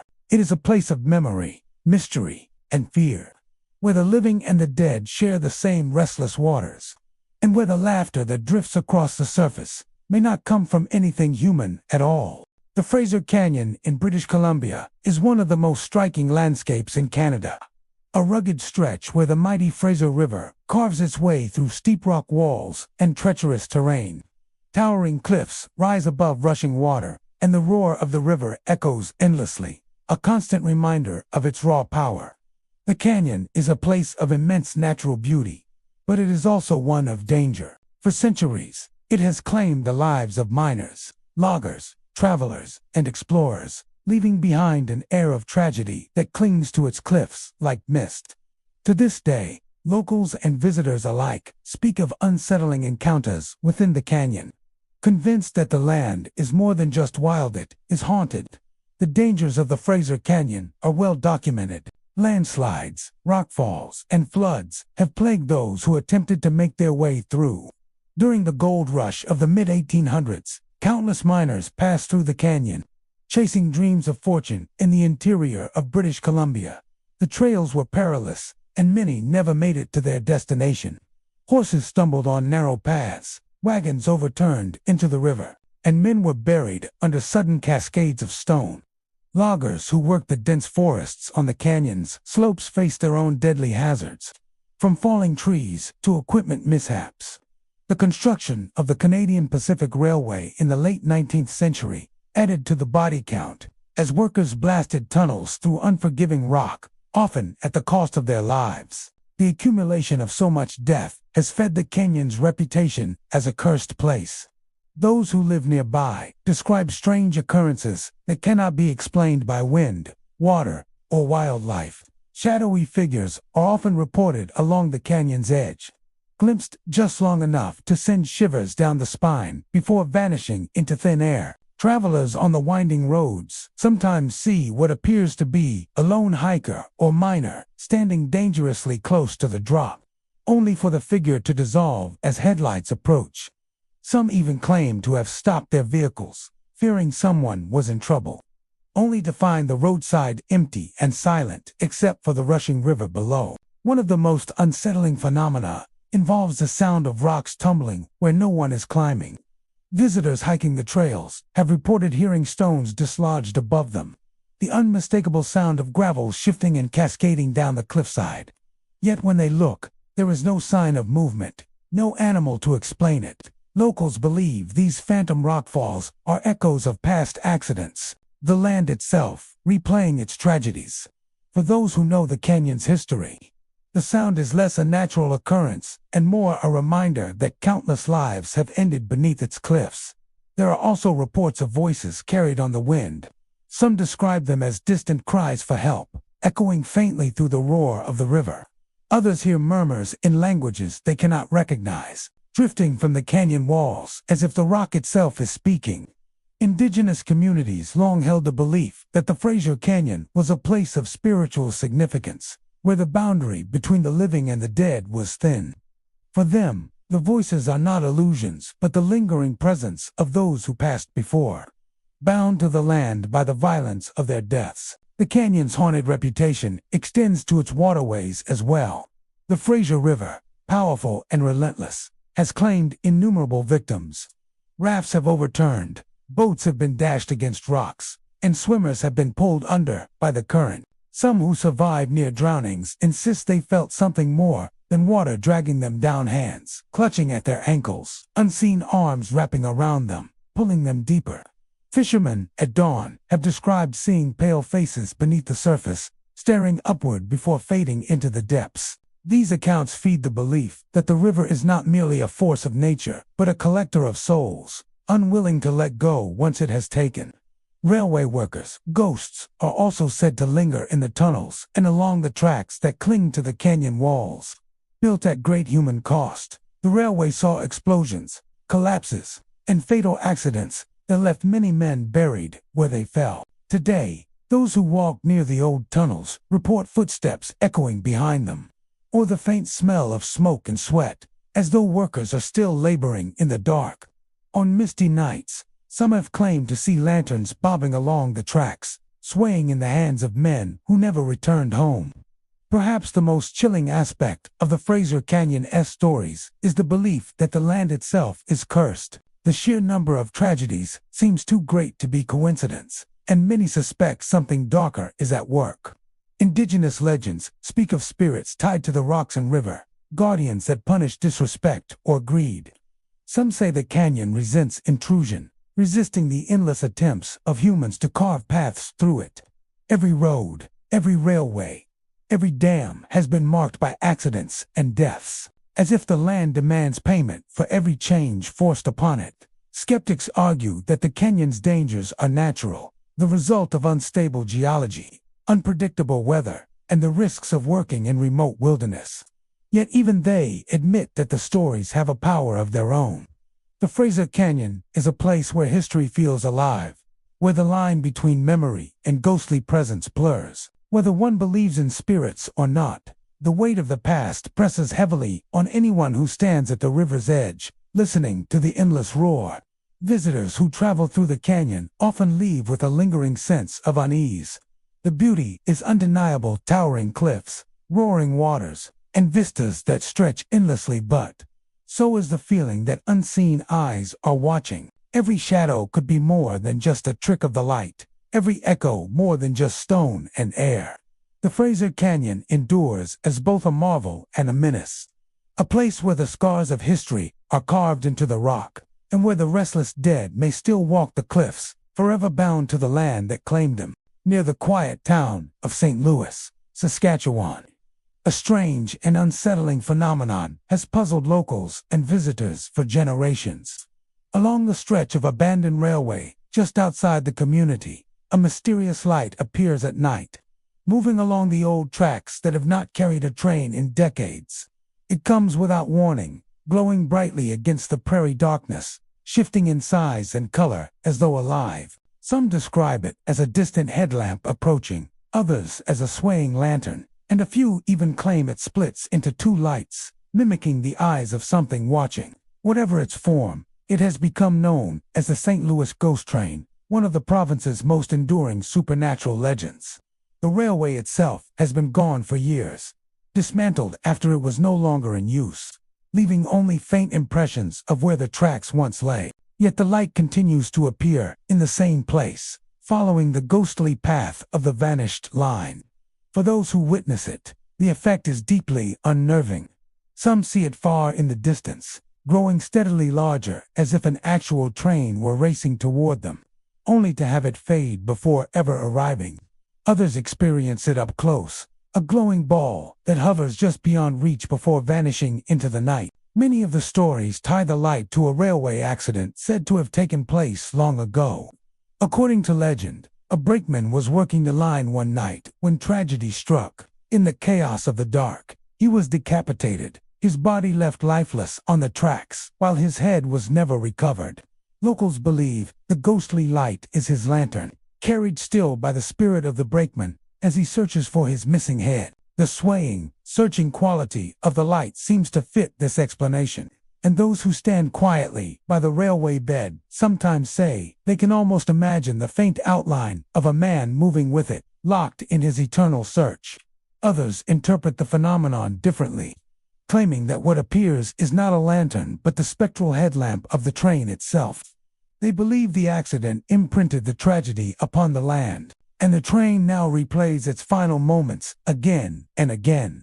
Witnesses have described feeling the rumble of the earth beneath their feet, as though massive iron wheels are approaching, even though the ground lies undisturbed. A few have even reported hearing the sound of a whistle, echoing faintly across the prairie. A long, mournful note carried on the wind, only for silence to return just as quickly. Skeptics have tried to explain the St. Louis ghost train as a trick of the environment. Some point to car headlights refracting across the flat prairie landscape, bouncing off atmospheric layers to create the illusion of a moving light where no vehicle exists. Others suggest that swamp gas or electrical phenomena might play a role, natural forces producing an eerie glow in the darkness. These theories, however, do little to convince those who have witnessed the light up close. For many, the sense of presence, the shifting, intelligent movement, and the accompanying sensations are too real, too personal, to be dismissed as mere tricks of the eye. Generations of residents have grown up with a legend, and many can recall their first encounter with a ghost train. Teenagers often make a rite of passage out of driving out to the old rail line, parking their cars, and waiting in the dark for the light to appear. Some nights it shows itself quickly, glowing faintly before swelling brighter. Other nights, it refuses to appear at all, as if choosing its audience carefully. Those who are lucky or unlucky enough to witness it speak of the adrenaline that comes with seeing something unexplainable, a phenomenon tied so closely to the land and its past. In addition to the light itself, some visitors have reported stranger experiences when seeking out the ghost train. A few claim their flashlights or car batteries weaken suddenly, drained of power as the light grows closer. Others say the air turns unnaturally still, as if the prairie itself holds its breath. There are accounts of footsteps on the gravel of the old track bed, though no one can be seen walking. One chilling story tells of a group of friends who watched the light appear in the distance, only for one of them to feel a hand brush against his shoulder. When he turned, no one was there, but the light flickered violently before vanishing. Despite its eerie reputation, the St. Louis ghost train has become something of a local landmark. People travel from across Canada to catch a glimpse of it, hoping to witness the unexplained for themselves. It has been featured in documentaries and paranormal investigations, with cameras capturing the light but never managing to solve its mystery. Even scientific studies, conducted in hopes of debunking the story, have left many unsatisfied. The explanations may offer possibilities, but the timing, intensity, and persistence of the light defy easy dismissal. For the people of St. Louis, the ghost train is more than just a curiosity. It is a reminder of the region's history, when railways bound the country together and lives were often risked in the name of progress. The legend of the brakeman searching for his head carries a deep sense of sorrow. echoing the dangers faced by those who work the rails in an unforgiving landscape. Whether seen as a restless spirit, a phantom machine, or an imprint of tragedy, the light ties the present to the past in a way that refuses to fade.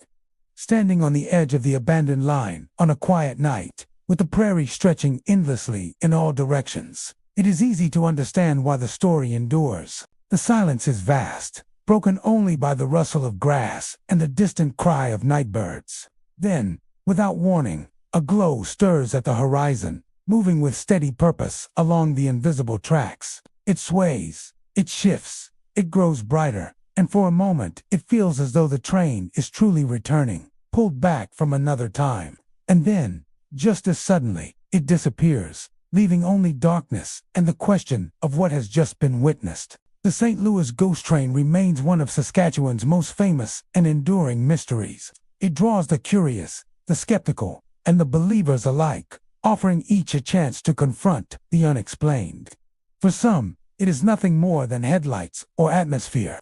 For others, it is proof that the land remembers, and for those who have seen it with their own eyes, it is something far stranger, a light that should not exist, moving where no train has run for decades, keeping alive the legend of a railway worker's final, endless search. The Bay of Fundy, straddling the coasts of New Brunswick and Nova Scotia, is one of the most extraordinary natural wonders in the world. Known for having the highest tides on Earth, the bay breathes in and out with immense power, rising and falling by as much as 50 feet in a single cycle. Twice a day, the water floods into the narrow bay, surging against the cliffs and beaches, then drains back out, exposing vast mudflats that stretch as far as the eye can see. This rhythm is awe-inspiring, but beneath the beauty lies a sense of unease. For centuries, sailors, locals, and travelers have whispered that the Bay of Fundy is not just remarkable, it is haunted. A place of high strangeness where the ocean itself feels alive. The first unsettling thing most visitors notice is the mist. It can roll in without warning, even on the clearest days, cloaking the cliffs and waters in a veil so thick that shapes blur and the horizon disappears. Ships have been lost in this fog, swallowed whole as though the bay itself had claimed them. Fishermen tell stories of companions who vanished into the mist, never to be seen again. Sometimes a boat drifts back empty, its gear untouched, its engine dead, as if the crew simply stepped out of existence. Locals say the mist is more than weather, it is a doorway, a curtain between worlds that pulls the unwary across. Those who survive encounters with it often speak of hearing voices in the fog, low murmurs or distant cries, carried on the damp air as though the ocean was speaking directly to them. The cliffs of the Bay of Fundy, towering above the shifting tides, hold their own mysteries. Hikers who venture along the trails that overlook the bay have reported strange sounds at night. Drums echoing faintly across the water, rhythmic and steady, as though a hidden gathering were taking place on the unseen shores. Others hear chanting in voices they cannot recognize, words carried on the wind yet impossible to understand. When these sounds rise, the air itself feels charged, and even the animals grow quiet. Search parties sent to investigate always find nothing but empty cliffs, no fires, no gatherings, only the endless crash of the tide below. Some believe these sounds are echoes of the Mi'kmaq ceremonies that once honored the spirits of the bay, lingering as a memory in the land itself. Others fear they are warnings, messages from something older, reminding intruders that the cliffs and waters are not theirs to claim. Sailors have long feared the Bay of Fundy for reasons beyond its tides. The waters are notorious for sudden storms, whirlpools, and powerful currents that can tear a vessel apart, but the supernatural adds another layer of terror. Stories tell of ghost ships drifting silently across the water, their sails full though no wind blows. These ships glow faintly, vanishing if pursued, sometimes reappearing miles away in the same mist. The most famous of these is the burning ship of the Northumberland Strait, often linked to the Fundy region, a phantom vessel seen in flames yet never consumed. For sailors, spotting such a ship is a bad omen, a sign that death will soon follow. Perhaps the most chilling stories come from those who have felt the presence of the ocean itself. Survivors of near drownings describe more than just strong currents. They speak of hands pulling at them, unseen forces dragging them down. One fisherman recounted being thrown from his boat in rough seas. As he struggled to stay afloat, he swore he felt fingers wrap around his ankle, tugging him deeper. He kicked free and survived, but never returned to the bay. Others have claimed to feel the water pulse around them, as if the sea were breathing, aware, and watching. To those who live on its shores, the Bay of Fundy is not just water and tide, but a living entity with moods and intentions of its own. Legends among the Micmac and Maliseet peoples speak of powerful beings connected to the bay. Some stories describe water spirits who can bless or curse those who cross their domain. Others tell of a great creature beneath the waves, vast and ancient, responsible for the movement of the tides themselves. These stories were passed down as warnings, reminding people to treat the bay with respect. To ignore its power was to invite disaster. Even now, many locals carry a quiet reverence for the waters, reluctant to speak of the strangest stories too openly, as though drawing attention to them might invite their reality closer. Visitors have also reported strange lights dancing above the bay at night. These orbs, often blue or white, flicker in the distance, hovering just above the water before vanishing. Skeptics suggest natural causes like marsh gas or atmospheric reflections, but those who witness the lights firsthand insist they move with intention, almost playfully, darting across the surface as though leading travelers astray. Combined with the mist, the lights create an atmosphere that feels otherworldly, as though the bay itself were alive with spirits. The tides themselves add to the bay's reputation. The water's rise and fall is so dramatic that entire islands vanish and reappear with the cycle. Caves fill and empty, cliffs collapse under the constant pressure, and vast expanses of seabed are revealed only to be swallowed again hours later. Some believe this constant transformation is part of why the bay feels so unsettled. It's never still, never the same, a living landscape that refuses to be tamed. For those who experience the Bay of Fundy, the impression often lingers long after leaving. It is a place of contradiction, stunning beauty paired with deep unease, natural wonder woven tightly with supernatural dread. The mist, the chants, the ghostly ships, and the hungry pull of the water all combine to create an atmosphere unlike anywhere else on Earth. Standing on the cliffs at night, with the tide rushing below and the fog creeping across the bay, it is easy to imagine why the stories endure. The sound of drums may rise from nowhere, the mist may close in, and the sea may feel as though it is waiting, listening. Whether one believes in spirits or not, the Bay of Fundy is a place where the natural and the supernatural intertwine, where the ocean does not simply move but seems to breathe. And for those who look too long into its depths, there is always a sense that something is looking back. Lake Superior is a place of vast beauty and deep unease, a body of water so immense it has earned the name Inland Sea. Its rolling waves stretch farther than the eye can see. Its storms roar with the strength of oceans, and beneath its surface lies a graveyard of lost ships. More than 6,000 vessels are said to have sunk in the Great Lakes, and a staggering number of them rest within Superior's cold depths. Some of these tragedies remain fresh in living memory, while others stretch back centuries. Yet the stories of their dead linger in whispers and sightings that blur the line between the natural and the supernatural. The most famous of all is the Edmund Fitzgerald, a 729-foot freighter that sank during a fierce storm in November 1975. All 29 crewmen aboard were lost, vanishing beneath the waves with terrifying speed. The disaster has become part of folklore, immortalized in song and story.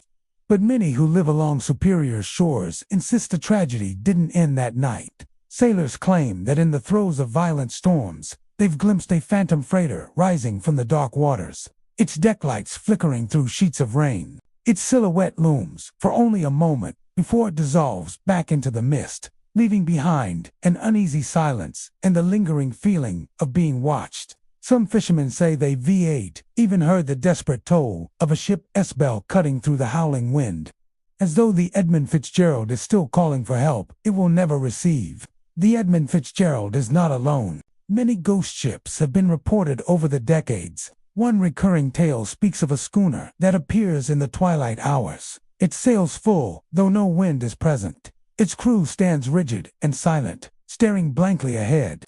Witnesses say the ship glides over the water without disturbing the waves, moving against the current until it vanishes into fog that was not there a moment before. For some, the sight is a warning that storms are approaching. For others, it is a reminder that Superior never releases what it has claimed. It is not only on the water that strange occurrences are reported. Along the rocky shores, hikers and campers have heard voices carried on the wind. Sometimes they are faint whispers, incomprehensible yet insistent, as if urging listeners closer to the water's edge. Other times, they sound like mournful songs, low and rhythmic, echoing across the cliffs. A few unlucky souls have claimed to hear desperate cries for help, shouts that seem to rise and fall with the waves, though no one is visible in the water. Searchers find nothing but empty surf, leaving only the eerie suspicion that the lake itself is speaking in the voices of the drowned. Fishermen who spend nights on Superior waters tell of another unsettling phenomenon: glowing lights beneath the surface. They describe pale orbs drifting below their boats, moving in slow circles before vanishing into the abyss. Some believe they are the souls of lost sailors, restless in their watery graves. Others see them as warnings, markers of wrecks below, or even as something far older, a primal spirit of the lake watching from the depths. The lights never behave like fish or ordinary reflections. They seem purposeful, intelligent, almost predatory. Even on calm days, Superior's moods can shift without warning. A clear sky can darken in minutes, and waves can rise like walls of steel. Survivors of shipwrecks have often described the storm as coming out of nowhere, as if the lake itself summoned it. This has fed into long-held beliefs that the waters are alive, hungry, and aware. Indigenous stories tell of powerful beings who dwell in the lake, spirits to be respected and feared. Sailors, miners, and loggers who later came to the region often found themselves echoing the same sentiment, that there was something in Superior that demanded reverence and punished arrogance. Legends of the Mishipishu, the great water panther, endure among indigenous peoples of the region. Described as a massive creature with scales and horns, it is said to dwell in the depths, guarding the waters and punishing those who fail to show respect. Some connect modern sightings of shadowy shapes moving beneath the surface to these ancient stories, suggesting that what drags ships down may not be mere storms or accidents, but something sentient and vengeful. Tourists who camp along Superior often arrive knowing only its beauty. They come for the long beaches, the granite cliffs, the endless horizon. But many leave with a sense of unease, as if they brushed against something they cannot explain. A sudden mist rolling in off the water might carry with it a whisper of voices. A night spent listening to the waves might be interrupted by footsteps outside the tent, though no one is there. Even in daylight, some hikers have reported seeing a man standing at the edge of a cliff, watching the horizon. When they look again, he is gone. To those who live near Superior, these stories are not dismissed lightly. The lake's power is undeniable, and its mysteries are as vast as its waters. Every ship that disappears without a trace, every fisherman who doesn't return, adds another layer to the legends. Whether ghost ships truly sail its surface, or whether the voices in the wind are tricks of the ear, Superior has earned its reputation as both a giver of life and a taker of it. It is said that the lake never gives up her dead. The cold temperatures preserve bodies deep below, holding them in silence for eternity. Perhaps that is why so many believe the spirits of the drowned remain restless, calling out to the living from beneath the waves. On stormy nights, when the wind shrieks and the rain lashes the rocks, it is easy to imagine their voices rising above the storm, warning or luring those who dare to listen.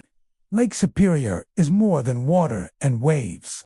It is memory, it is loss, it is a presence that can be felt as surely as the spray on one's face.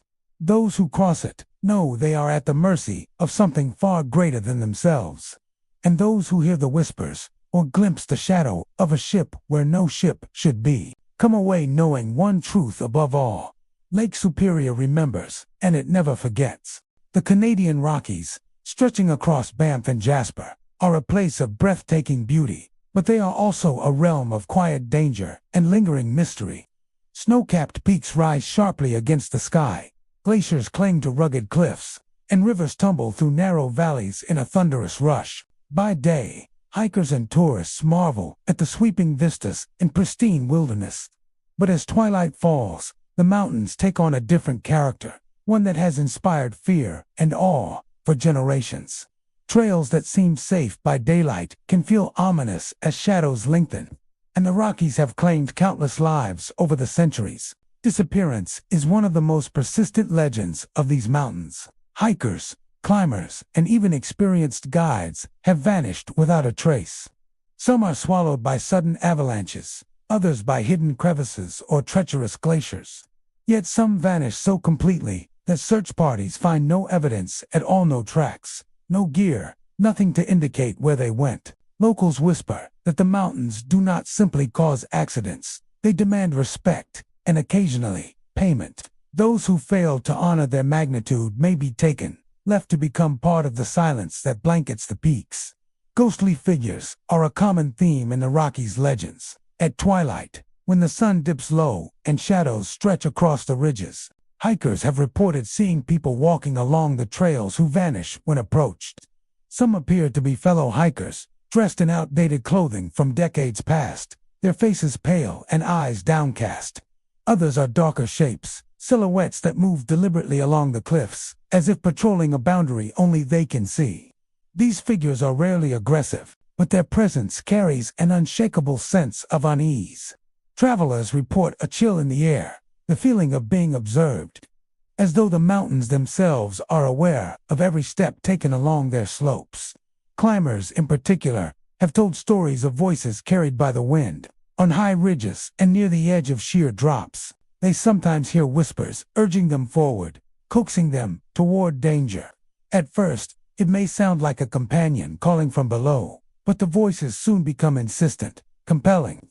A few climbers have admitted that for a brief moment, they felt themselves drawn to the edge, as if answering some unseen command. These experiences often leave survivors shaken, and many speak of the incident as a warning.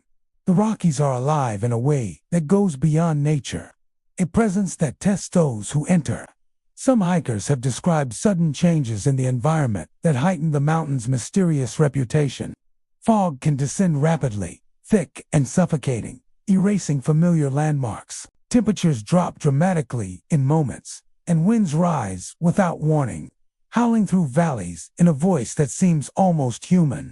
Even during sunny, calm days, the mountains have a way of altering perception, making distances seem longer, cliffs steeper, and paths more perilous. This unpredictability has contributed to the belief that the Rockies are not merely landscapes, but entities with will and intent, keeping those who traverse them constantly on edge. The lakes and glaciers of Banff and Jasper also hold a spectral history.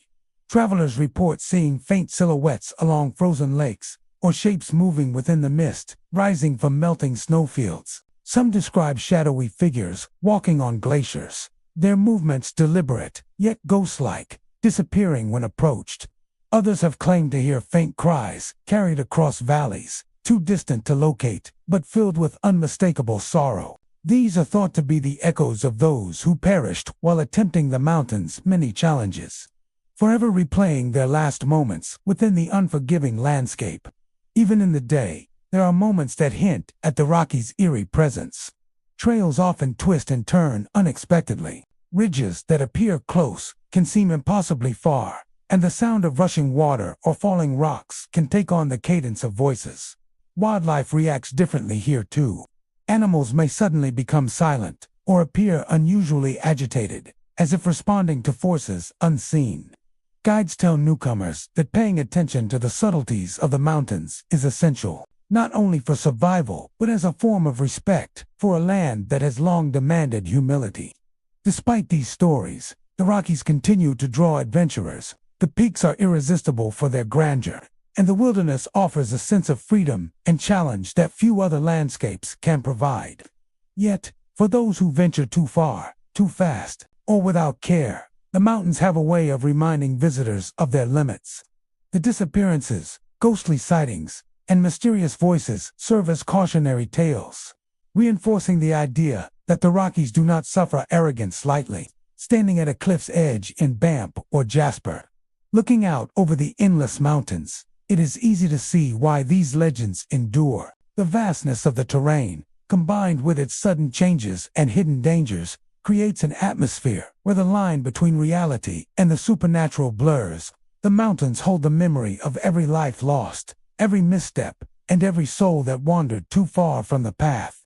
They are both magnificent and terrifying, a realm where beauty and death exist side by side. The Rockies demand attention, respect, and humility. For every trail completed, for every summit reached, there are countless stories of those who vanished or who returned shaken and changed. Ghostly figures, voices urging climbers forward, sudden mists, and chilling winds all serve as reminders that the mountains are alive in their own way, and that those who enter must tread carefully. In Banff and Jasper, every hiker becomes part of the mountain's long history, a participant in the eternal balance between human ambition and the wilderness's unyielding will. The shorelines of Lake Ontario stretch for hundreds of miles, winding past rocky bluffs, sandy beaches, and bustling harbors. Yet, for all their beauty, there is something unnerving about them. The water, vast and often restless, hides countless secrets in its depths. And those who linger by the lake after nightfall often speak of sights and sounds that defy explanation. Many who live along these shores will tell you, Lake Ontario is haunted, and its beaches are paths where the dead still wander. Sailors were the first to notice the strangeness. Since the earliest days of European settlement, ships vanished without warning, swallowed by storms that rose too suddenly to be natural. When the waves calmed, no wreckage would appear, only silence stretching across the water. Some of those sailors, it seems, never left. Fishermen who rise early before dawn report seeing long shadows pacing the sand at the edge of the lake, moving slowly as though searching for something lost long ago. They leave no footprints, no sign of their presence, except for a lingering cold in the air. More than one fisherman has abandoned his nets, unnerved by the feeling that unseen eyes were fixed on him from the mist. Couples strolling along the beaches at night speak of voices rising over the sound of the waves. At first, it may sound like laughter carried by the wind, but as they draw closer, the voices change, becoming cries, moans, or the desperate calls of men drowning in the dark. Some claim to hear the distant roar of cannons echoing over the water, though no ship has fired upon another here in centuries. These phantom booms are said to be remnants of the War of 1812, when naval battles raged across Lake Ontario. Witnesses describe the sound as thunder without lightning, always rolling across the shoreline on calm, clear nights when no storm clouds threaten the sky. The battles fought here were bloody and chaotic, with cannonballs tearing through wooden holes and men thrown into the freezing lake to drown. Locals believe the echoes that sometimes carry across the water are the dying screams of those sailors, forced to relive their final moments over and over. On rare nights, a few claim to see more than just hear the past. Shapes of ships' dark, tattered silhouettes are said to glide across the horizon. They make no sound, cast no wake, and vanish if approached. These ghostly vessels are described as glowing faintly, their decks crowded with silent sailors, staring outward toward the shore. The lake's reputation only deepened with the tragedies of the 19th and 20th centuries. Steamships and ferries frequently met their end in Lake Ontario's storms, often close enough to shore that survivors could see land but never reach it. One tale tells of a passenger ferry that went down off the coast near Toronto. Local residents reported hearing cries from the water for hours afterward. But when rescue boats went out, they found no one, only dark waves and silence. Today, those walking the beaches closest to where the wreck occurred sometimes hear the same cries, thin and mournful, rising from the water even when the lake is calm. In addition to naval echoes and drowned sailors, other apparitions linger along the sand. Shadowy figures have been seen standing still on the bluffs above the beaches, unmoving even when the wind howls and the trees bend. When approached, they fade into the mist, leaving behind only the sound of rustling waves. Some believe these are the restless spirits of indigenous warriors, tied to the land long before European ships sailed its waters. Others say they are the shades of settlers who perished trying to cross the treacherous shoreline during storms. The strangest reports come from those who have stayed by the water too long. More than one hiker has admitted to feeling a strange pull, as if something within the lake were calling them closer. It begins with whispers in the wind, indistinct but oddly persuasive. Then comes a sensation of footsteps behind them, though no one is there. Some claim the whispers grow louder until they are compelled to walk directly into the water, only breaking free of the trance at the last moment when the cold bites their skin. Such tales feed the belief that Lake Ontario is not merely haunted, it is hungry. The lake's hunger is reflected in the countless disappearances connected to its shorelines. Fishermen gone without a trace, boats vanished in calm weather, swimmers pulled under when no current should have been strong enough, families left waiting for loved ones who never returned. Each new disappearance is absorbed into the legend of the lake, deepening the sense that something unseen prowls beneath the waves and watches from the shore. Yet for all the fear it inspires, the lake continues to draw people in. Its beauty is undeniable. The soft glow of moonlight across the water, the endless stretch of horizon, the gentle rush of waves against the sand. Perhaps that beauty is part of its danger, luring the living closer to the places where the dead still wander. To this day, locals advise caution to anyone walking Lake Ontario's shorelines at night. They say if you hear footsteps beside you, do not look. If you hear cannon fire rolling across the water, do not follow the sound. And if you see a ship appear on the horizon without sails or lights, turn back before it disappears again, because some believe those who watch too long are destined to join its silent crew. The lake holds its secrets tightly, its waves forever, washing away the signs of tragedy, but not the echoes. Along the shorelines, where shadows pace the sand and voices rise from the water, the past lingers close at hand. Lake Ontario does not forget, and those who walk too close to its edge at night may find themselves remembered in ways they never intended. Deep in the rugged wilderness of British Columbia lies the Della Falls Trail, a path leading to one of Canada's tallest and most breathtaking waterfalls. Towering more than 400 feet, Della Falls crashes in thunderous sheets of water, an awe-inspiring sight tucked away in Strathcona Provincial Park. Yet, as magnificent as the falls are, the trail that leads there carries a reputation that unsettles even seasoned hikers. Those who have ventured into this wilderness often return with stories that are less about the scenery and more about the unsettling presence of something unseen, something that watches from just beyond the tree line. The journey to Della Falls is not a simple one. It begins with a boat ride across Great Central Lake, a body of water that itself is cloaked in mist and legend. From there, hikers step into dense forest, where moss blankets ancient trees and sunlight struggles to pierce the canopy. The deeper one goes, the more the trail seems to close in, as though the wilderness is not simply alive, but aware. It is along this trail that whispers have been reported, soft, indistinct voices that drift through the trees like echoes. Hikers describe them as hushed conversations in languages they cannot recognize, or murmured warnings that vanish when they stop to listen more closely. One particularly chilling detail is the sudden drop in temperature many report. On warm summer days, when the air is heavy with the scent of pine and earth, hikers describe walking into pockets of cold so sharp it steals their breath. These cold spots rarely last long, but they leave behind a sensation of being brushed by something not entirely of this world. Some say the chill feels like hands lightly pressing against the skin, as though unseen miners are reaching out from another time. The miners are the heart of the legend. Della Falls was discovered in the late 19th century by prospector Joe Drinkwater, who named it after his wife.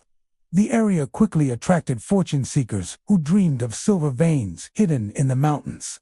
Many of them never struck it rich. Some vanished into the wilderness and were never seen again. Over time, stories began to circulate of ghostly figures wandering the trail at night, carrying lanterns that glowed with a pale, unnatural light. Hikers say these spectral miners appear suddenly, trudging through the underbrush with their dim lanterns swinging, eyes fixed on the ground, as if still hunting for the treasure that eluded them in life.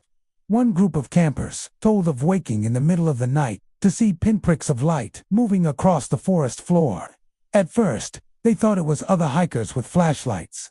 But the lights never cast shadows, nor did they rise higher than a few feet above the ground. The campers watched, transfixed, as the glowing orbs drifted in and out of the trees, flickering like lanterns in a fog.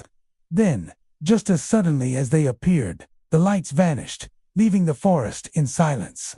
None of the group spoke of it until they returned home, fearing that to acknowledge what they had seen might somehow invite it back.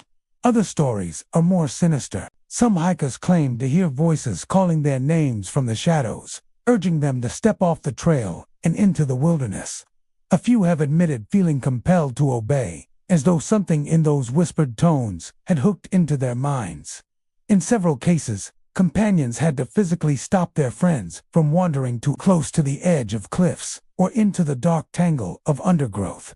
Locals believe that the mountains themselves demand offerings, luring travelers to their deaths to maintain a silence that has lasted for centuries. There are tales, too, of apparitions at the base of the falls themselves. Visitors have described seeing faint silhouettes moving within the mist of the cascading water. Shapes that resemble men with pickaxes slung over their shoulders. The sound of rushing water often masks any other noise. But some say they hear a faint metallic ringing, like tools striking stone, blending with the roar of the falls. These phantom miners seem trapped, forever working beneath the spray, bound to their fruitless search. Even the land seems to remember. Old mining equipment, long rusted and overtaken by moss, is scattered along parts of the trail, relics of an era that ended in futility. Hikers who stumble across these relics often report a heavy stillness settling over them, as though the forest itself is holding its breath. More than one person has felt the sensation of being watched intently when pausing near these rusting reminders of ambition and loss. Skeptics argue that the isolation of the trail, combined with fatigue, can conjure hallucinations. The whispers, they suggest, are wind rushing through narrow gaps in the cliffs, the cold spots, sudden drafts of mountain air, the lanterns in the woods, nothing more than tricks of the light or reflections of the moon. Yet even those who pride themselves on rational explanations admit there is something different about Della Falls. The wilderness here feels weighted, as though history presses down on every step, and the silence between the trees is deeper than elsewhere. For those who have walked the Della Falls Trail, the beauty of the wilderness is undeniable, but so too is its strangeness. The haunting whispers, the phantom lanterns, and the ghostly miners serve as reminders that some places refuse to let go of their past. The falls themselves thunder on, eternal and indifferent, while those who once sought riches in the mountains remain, bound to their search long after death. Hikers who emerge from the trail often describe a sense of relief, as though stepping back into a world that feels lighter, freer, less haunted. But in the quiet of night, when memories resurface, many admit to feeling that the trail is still with them, that somewhere, in the dark forests of British Columbia, the miners are still walking, their lanterns glowing faintly in the endless search for silver. The Canadian prairies of Manitoba and Saskatchewan stretch out in a way that feels infinite. A vast expanse of golden wheat and rolling grass under a sky so wide it seems to swallow everything in its reach. By day, the landscape appears peaceful, almost idyllic, with gentle hills and distant tree lines framing the horizon. But as darkness falls, the endless fields transform into something far more mysterious, even unsettling. For centuries, travelers, settlers, and farmers have shared stories of strange occurrences across the plains, stories that speak of lost souls, ghostly riders, and lights that defy explanation. The most enduring legend is that of the Phantom Horseman. Long before paved roads and modern highways, travelers crossed the open plains by horseback or wagon, often contending with sudden blizzards and treacherous weather. Many never made it to their destinations, swallowed by snow or lost in the emptiness. Locals say that on moonlit nights, Riders can still be seen galloping across the fields. Their horses move with a steady, relentless rhythm, hooves striking the earth in time with an invisible drum. The riders themselves are shadowy, their faces obscured, cloaked in garments that seem both ancient and timeless. When witnesses try to approach, the figures vanish, leaving only the whisper of wind through the grass and the echo of distant hooves. Truck drivers traveling the rural highways late at night have reported fleeting glimpses of a rider keeping pace with their vehicle. At first, it appears to be a distant figure in the headlights, but as they draw nearer, the rider's features become clear, a head bowed, cloak whipping in the wind, and eyes fixed on the road ahead. Then, without warning, the figure disappears, leaving behind a sense of unease that lingers long after the moment has passed. Those who experience it speak of a presence that feels ancient, one that has roamed the prairies for centuries. Farmers also report strange lights moving through their fields after dark. These glowing orbs drift just above the crops, weaving in and out of the wheat or barley with a quiet, deliberate motion. They are not like fireflies or lanterns, nor do they follow the paths of humans. Many believe they are spirits of those who perished on the plains, lost during sudden storms or blizzards, forever searching for warmth, shelter, or perhaps a way home. Some nights, the lights appear in clusters, dancing across the horizon, while other nights they move alone, slowly and deliberately, as though guiding or warning anyone who might be watching. Disappearance is another chilling reality of the prairies. Even today, despite roads, maps, and modern technology, people sometimes vanish while hiking or driving through remote areas. In the past, a sudden snowstorm could claim a life in minutes.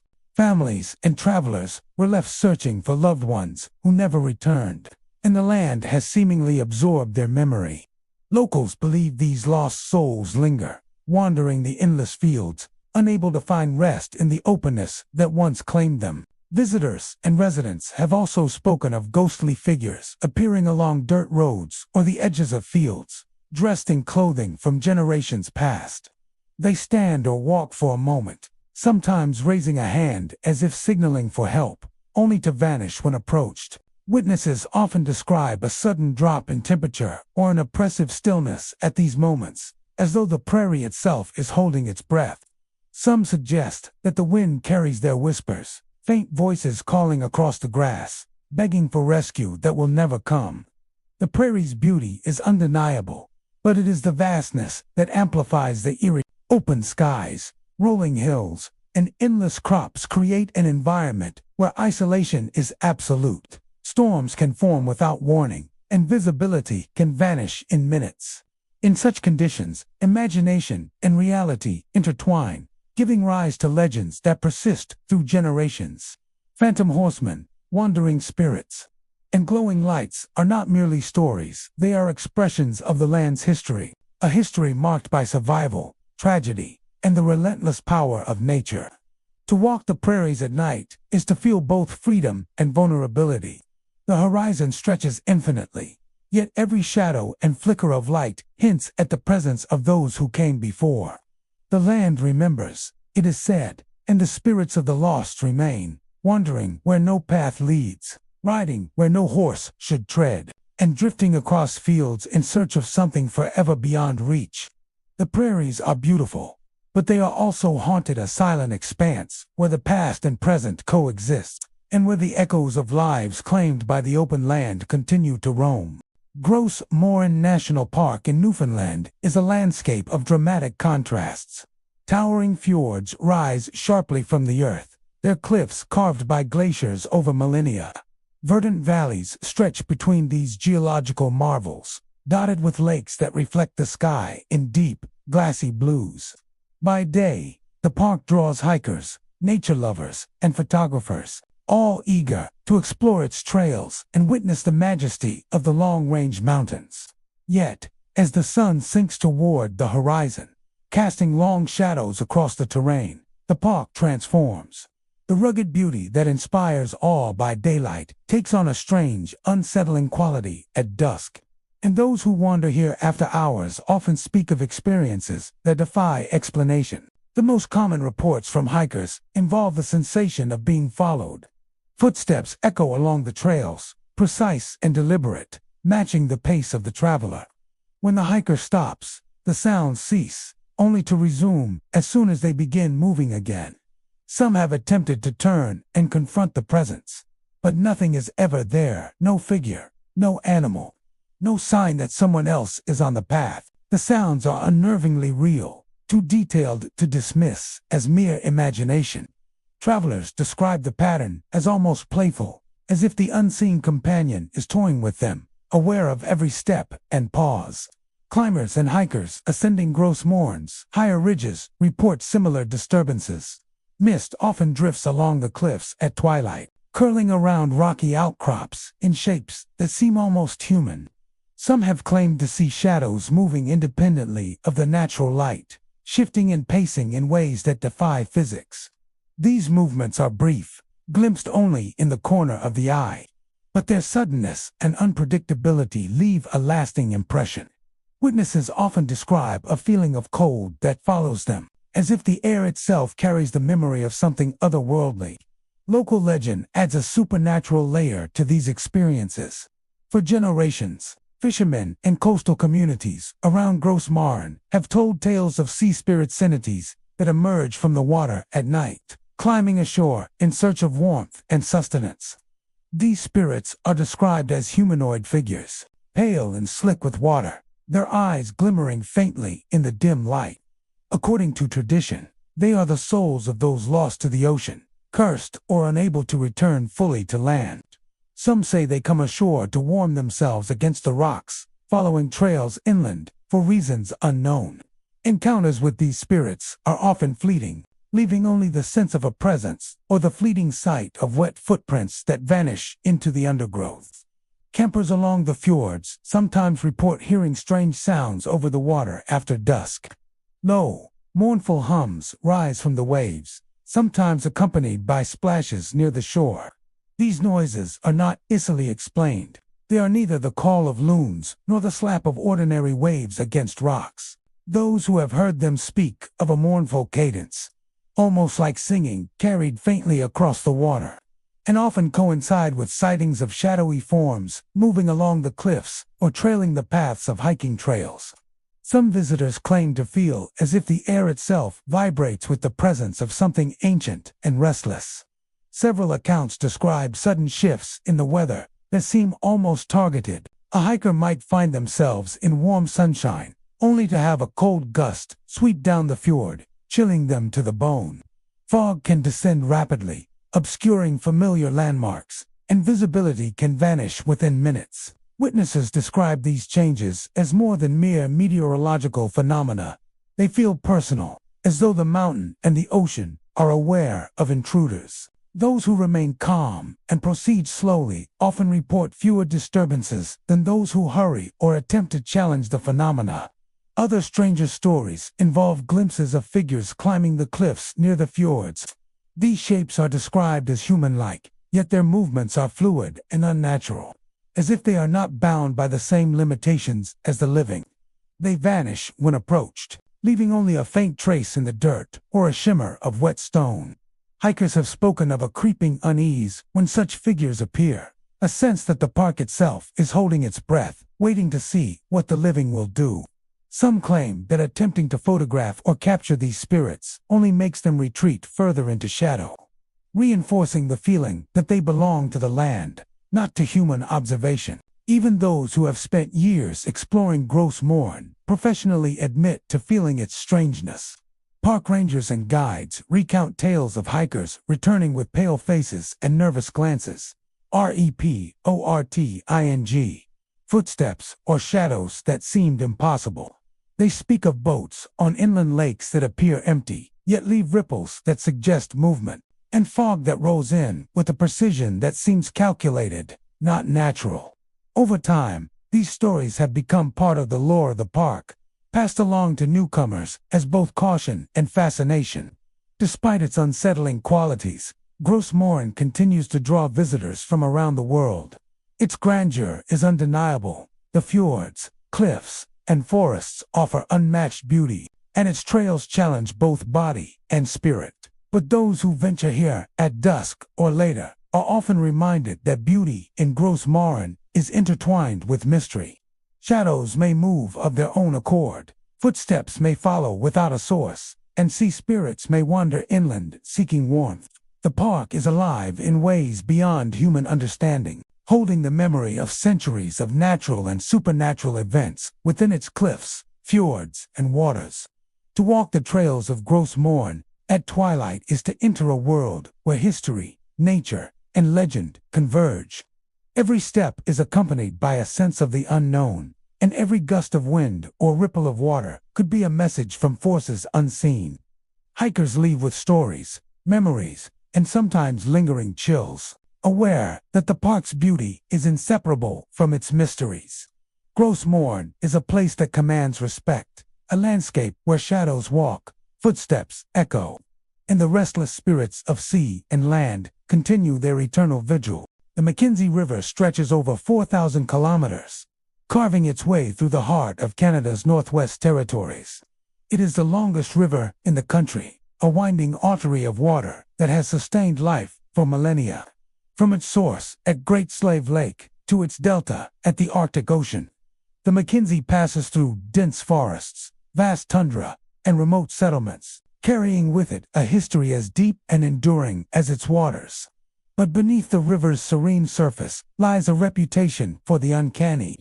For generations, travelers, canoeists, and locals have whispered of strange phenomena along the Mackenzie's banks: phantom fires, ghostly voices, and a pervasive sense that the river itself holds memories too vast and too old to be understood. One of the most common reports comes from canoeists who traverse the river after sunset. They often speak of seeing flickering lights along the shoreline, bright orange or yellow glows that resemble campfires.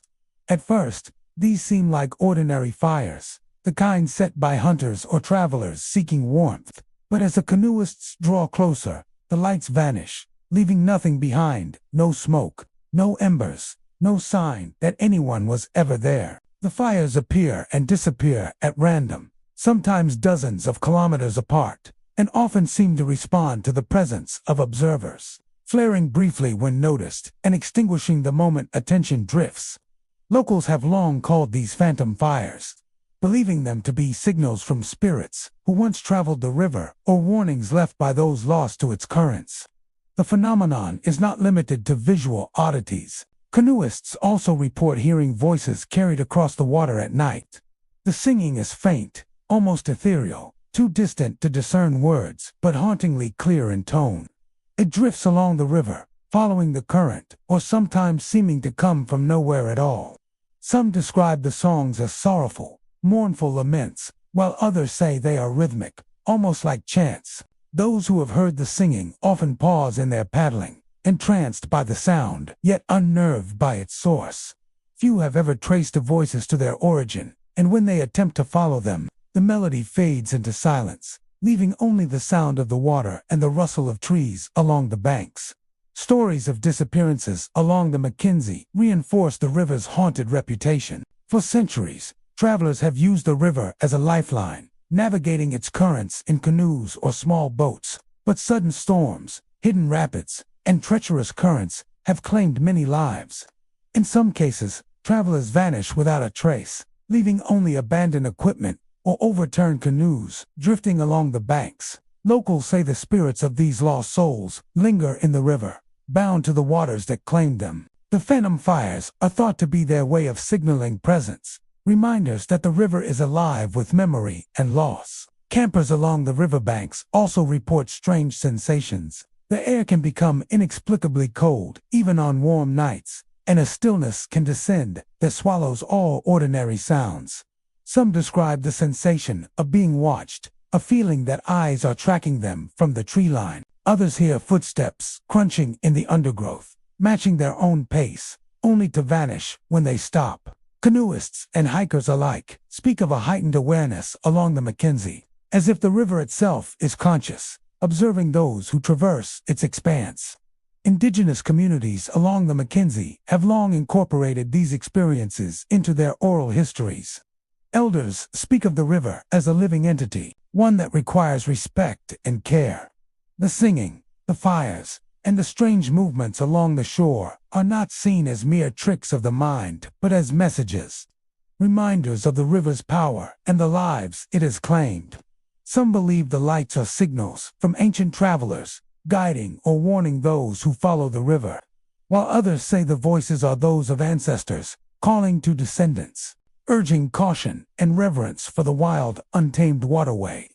Even the geography of the Mackenzie contributes to its mystique. The river winds through dense forests, marshlands, and stretches of open tundra, places where visibility can vanish within moments. Fog rises suddenly from the water, enveloping canoes and obscuring landmarks. Currents shift unexpectedly, and hidden sandbars or submerged logs can threaten even experienced paddlers. In this environment, the combination of natural danger and the unexplained phenomena creates an atmosphere where imagination and reality intermingle. The river is alive, and those who travel it cannot ignore the feeling of being part of something far larger than themselves. Some of the most chilling accounts involve multiple witnesses who experience the same phenomena simultaneously. Groups of canoeists have reported seeing the same phantom fire along the shore, or hearing the same singing drifting over the water. In these instances, the reports are more than personal hallucinations. The river seems to present its mysteries in a way that is undeniable and shared. The stories have persisted for generations, passed down from traveler to traveler, guide to guide, and elder to child. Each telling reinforces the Mackenzie's reputation as a place where the living and the dead, the natural and the supernatural, intersect. Despite the warnings, the Mackenzie River continues to draw adventurers, nature enthusiasts, and travelers seeking its vast, untamed beauty. Its waters teem with life, its shores are rich with history, and its vistas are unparalleled. Yet anyone who journeys along it after dark is aware that they are entering a space where ordinary understanding is challenged. Phantom fires may flare along the banks, ghostly singing may drift across the water, and the spirits of those long lost may watch silently from the shadows. The river is a reminder that beauty and danger are inseparable, and that the wildest places in the world often carry the heaviest memories. To paddle the Mackenzie River at night is to traverse a corridor of mystery, where the past lingers in every ripple and every flicker of light. The river demands respect, caution, and attentiveness, for its secrets are both alluring and unforgiving. It is a place where the ordinary meets the extraordinary, where the living are reminded of the presence of those who have passed, and where the river itself keeps the memories of centuries within its flowing, restless waters. Fundy National Park in New Brunswick is a place of raw, natural beauty, where dense forests, rugged cliffs, and the world's highest tides converge to create an environment both breathtaking and mysterious. During the day, visitors are drawn to its trails, waterfalls, and coastal scenery, marveling at the rich greenery and the sound of waves crashing against rocky shores. But as dusk falls, the park takes on an entirely different character. Trails that seem straightforward by daylight twist and fold into themselves.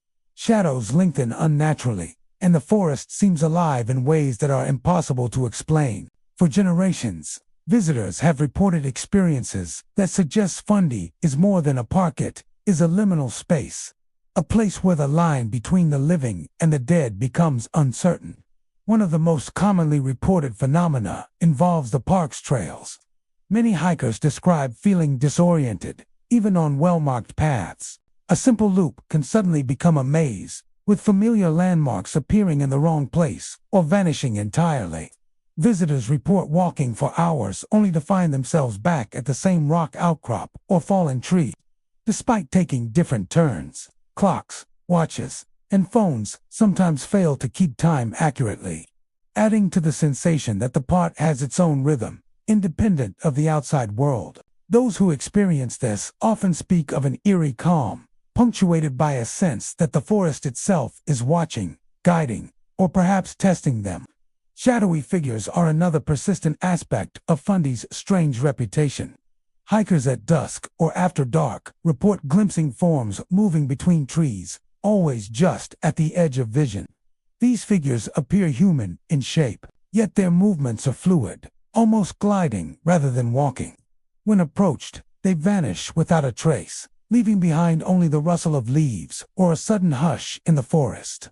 Some witnesses describe feeling a brief chill or a pressure in the air, as if the presence is aware of being observed. Even experienced hikers and park rangers have admitted to witnessing these apparitions, though they rarely speak of it publicly, fearing skepticism. Campers have recounted nights filled with unexplained sounds, footsteps circling tents, whispering voices, and the distant groan of what seems like human movement, yet no one is there. In some cases, these experiences are accompanied by faint lights drifting through the forest, dim orbs that hover among the trees before vanishing as suddenly as they appear. Locals have long referred to these phenomena as echoes of the past, the lingering energy of people who once walked these lands and never truly left. Some believe that the forest preserves memory, allowing spirits to coexist alongside the living, replaying fragments of their lives for anyone sensitive enough to perceive them. Several hikers have told of encounters with figures that appear almost entirely human. These shadows sometimes seem engaged in mundane activities, pausing to look at a tree, crouching by a stream, or walking along the trail, but they always vanish when approached. One couple describes seeing a man sitting on a fallen log, reading a book as if entirely absorbed in his task. When they called out, he vanished, leaving the log empty and undisturbed. Others have reported glimpses of children playing near streams or rocks, their laughter echoing faintly before disappearing. The recurring theme is the same. The figures are real in appearance, but untouchable. Glimpses of another layer of reality that runs parallel to the living world. Visitors also speak of sudden changes in the environment that heighten the park's uncanny atmosphere. A warm, sunny day can transform into an oppressive coolness within moments. Accompanied by a thick fog that rolls in from the Bay of Fundy, sounds become distorted. Distances seem altered, and familiar landmarks can appear impossibly far away. Some report that even their sense of direction becomes unreliable, as if the park itself is reshaping to test or disorient intruders. These experiences reinforce the idea that Fundy is a place where normal rules do not fully apply, where perception and reality are fluid, and where the ordinary becomes extraordinary in subtle, unsettling ways. Stories of missing time are also common. Hikers sometimes note that hours have passed in what seemed like minutes, or that the sun is lower in the sky than it should be for the time they thought they had spent on the trail. Clocks may stop working, watches run slow, and GPS devices behave erratically. Those who experience this often report a lingering sense of unease, a feeling that they have briefly entered a domain outside the usual flow of time, where the living walk among echoes of the past. Indigenous communities in the region have long held beliefs about the land now encompassed by Fundy National Park. Stories passed down through generations speak of the forest as a threshold, a place where spirits and humans may cross paths. Certain areas of the park are said to be particularly thin, where the veil between worlds is more fragile, and where interactions with otherworldly entities are more likely. Elders teach respect for these spaces, cautioning that the forest is alive and attentive, and that those who enter must be mindful of their presence. Despite its eerie qualities, Fundy remains a destination for adventurers and nature enthusiasts. The allure of its waterfalls, cliffs, and forested trails is undeniable, but for those who venture in at twilight or after dark, the park leaves an impression beyond physical beauty. Shadows move between trees, trails twist in impossible ways, and the feeling of being observed is persistent.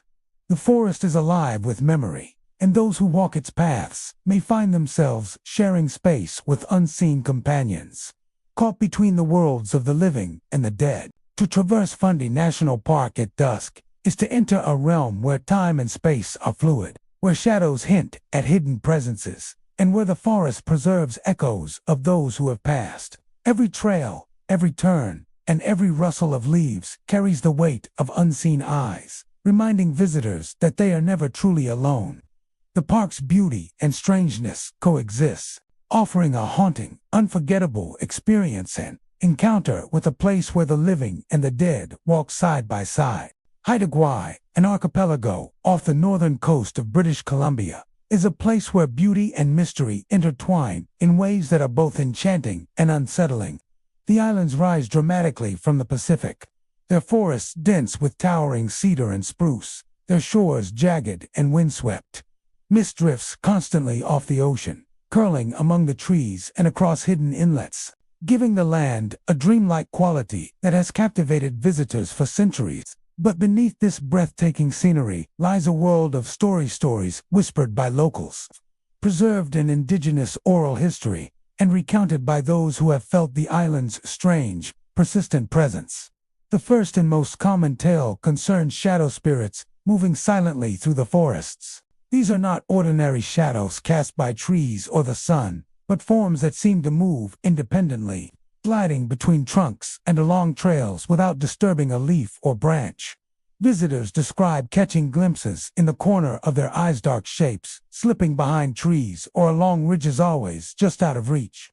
Some report feeling the weight of unseen eyes upon them, a subtle pressure that follows them as they hike through moss-covered paths or cross streams. The shadows vanish if looked at directly, leaving only the sense that the forest itself is aware, watching, and perhaps judging. Locals, especially those whose families have lived on the islands for generations, treat these phenomena with a mixture of reverence and caution. They speak of the islands as being alive, imbued with an ancient consciousness that predates human habitation. Every tree, rock, and tidal pool is said to carry memory, echoing centuries of events, both joyful and tragic. Visitors often feel this presence intensely in the mist that drifts along the coast, where the air seems thick with history, the smell of cedar mingling with the salty temps of the ocean, creating a sensory reminder of the land's power.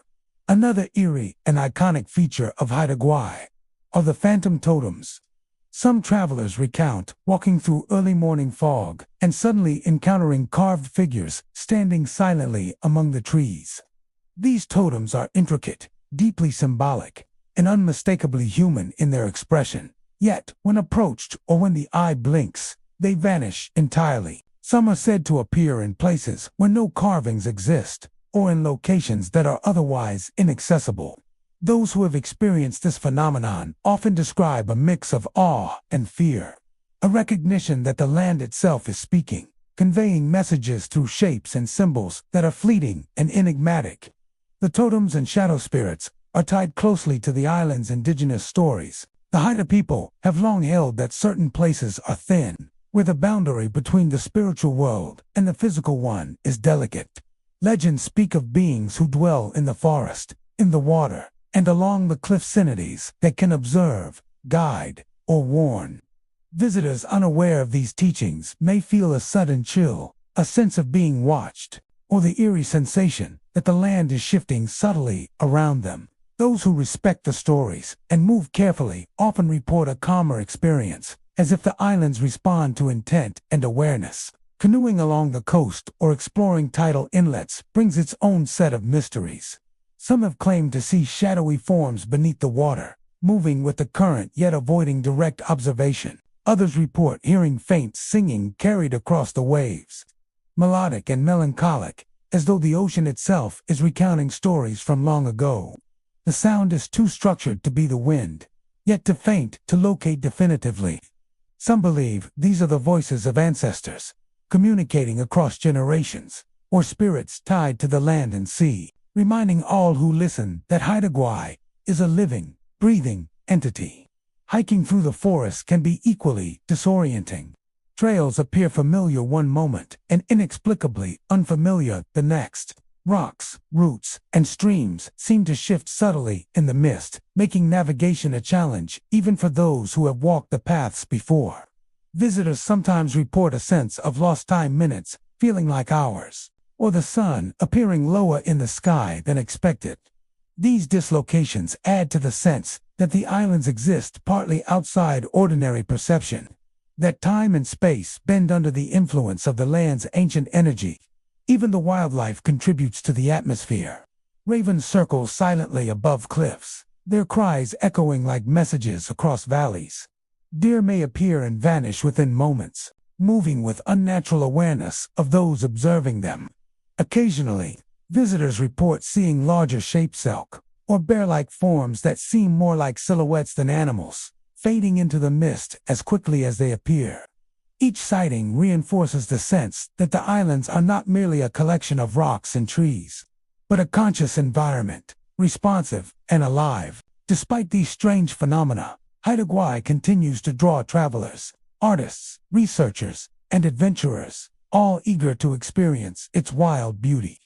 The mountains, forests, and coastlines are breathtaking.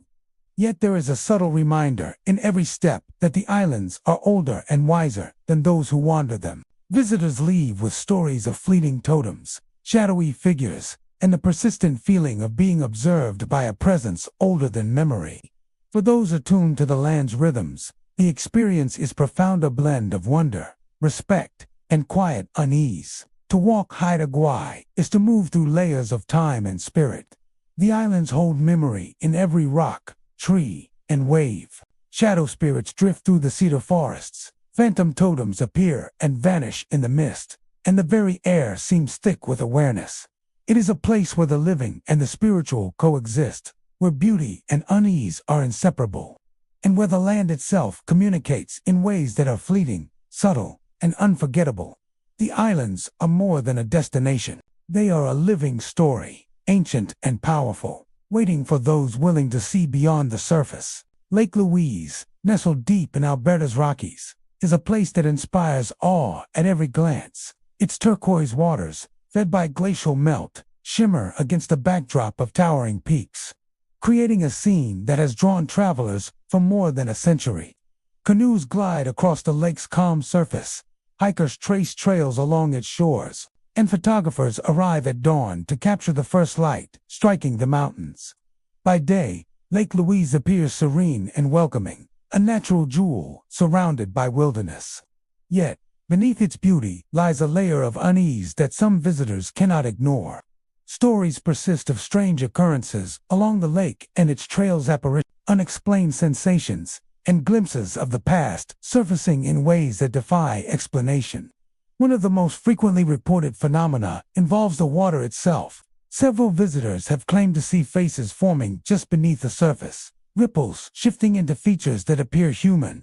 These faces are often fleeting, dissolving back into the water as quickly as they emerge, leaving witnesses questioning whether they truly saw anything at all.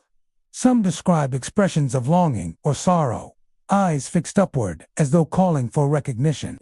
Others see faces contorted in fear or pain, a fleeting glimpse of emotion trapped beneath the surface. Tourists who attempt to approach or touch the water report sudden chills or the sensation of cold hands brushing their ankles, though no one else is nearby.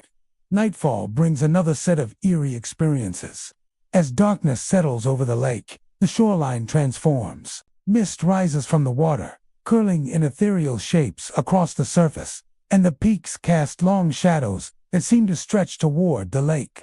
It is at this time that many have reported seeing ghostly figures, clad in old mountaineering gear, standing along the water's edge. These figures are often motionless, their gaze fixed on the towering peaks above, as if forever obsessed with mountains they never conquered. Witnesses speak of the figures as both human and unreal, appearing solid yet intangible, a presence that can be sensed more than touched. They vanish when approached, leaving only the sound of the wind through the pines or the faint splash of water along the shore. Hikers traversing trails around Lake Louise have also recounted strange encounters. Footsteps echo in areas where no one else is present, sometimes keeping pace with those walking alone.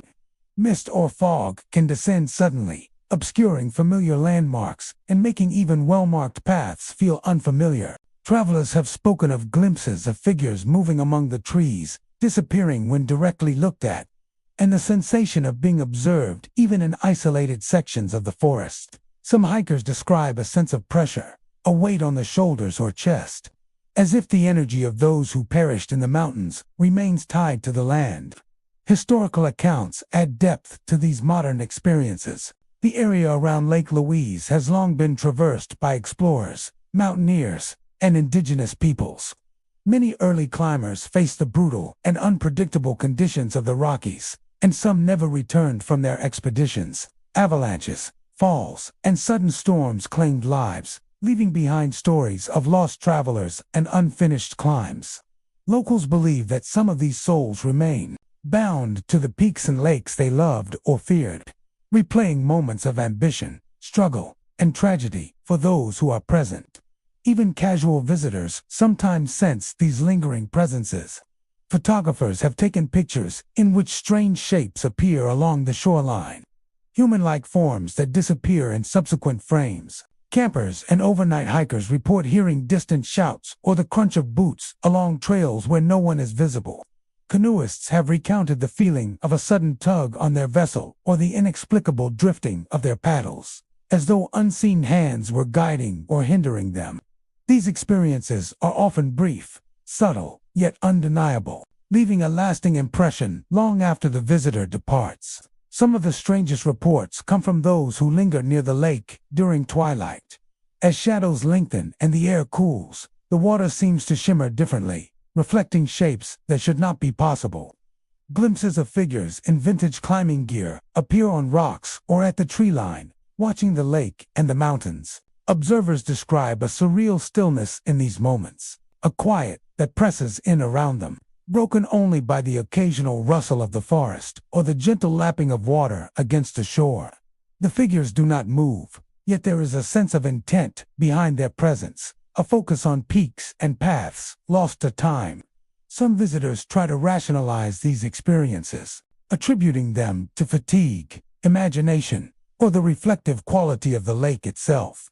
Others embrace the unexplained, seeing Lake Louise as a place where history, memory, and nature intersect in ways beyond human comprehension. The combination of natural beauty and subtle menace leaves an impression on all who spend time here, a reminder that the land holds stories deeper than any guidebook can tell.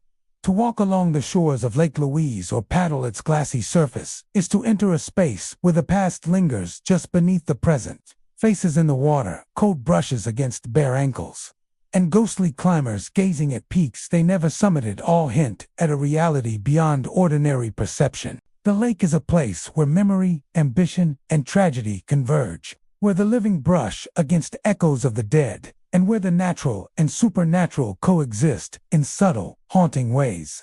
It is no wonder that many visitors leave Lake Louise with awe, beauty, and a quiet unease, forever carrying the memory of a lake that holds more than water within its turquoise depths.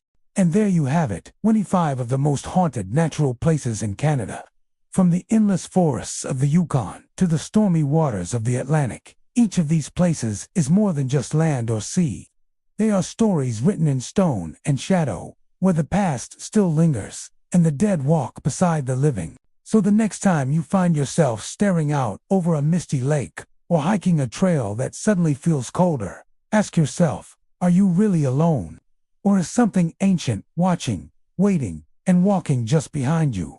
Thank you for wandering into the wild with me tonight. If you enjoyed this journey, don't forget to leave a light on before you go to bed. After all, Canada's haunted wilderness doesn't always stay in the wilderness.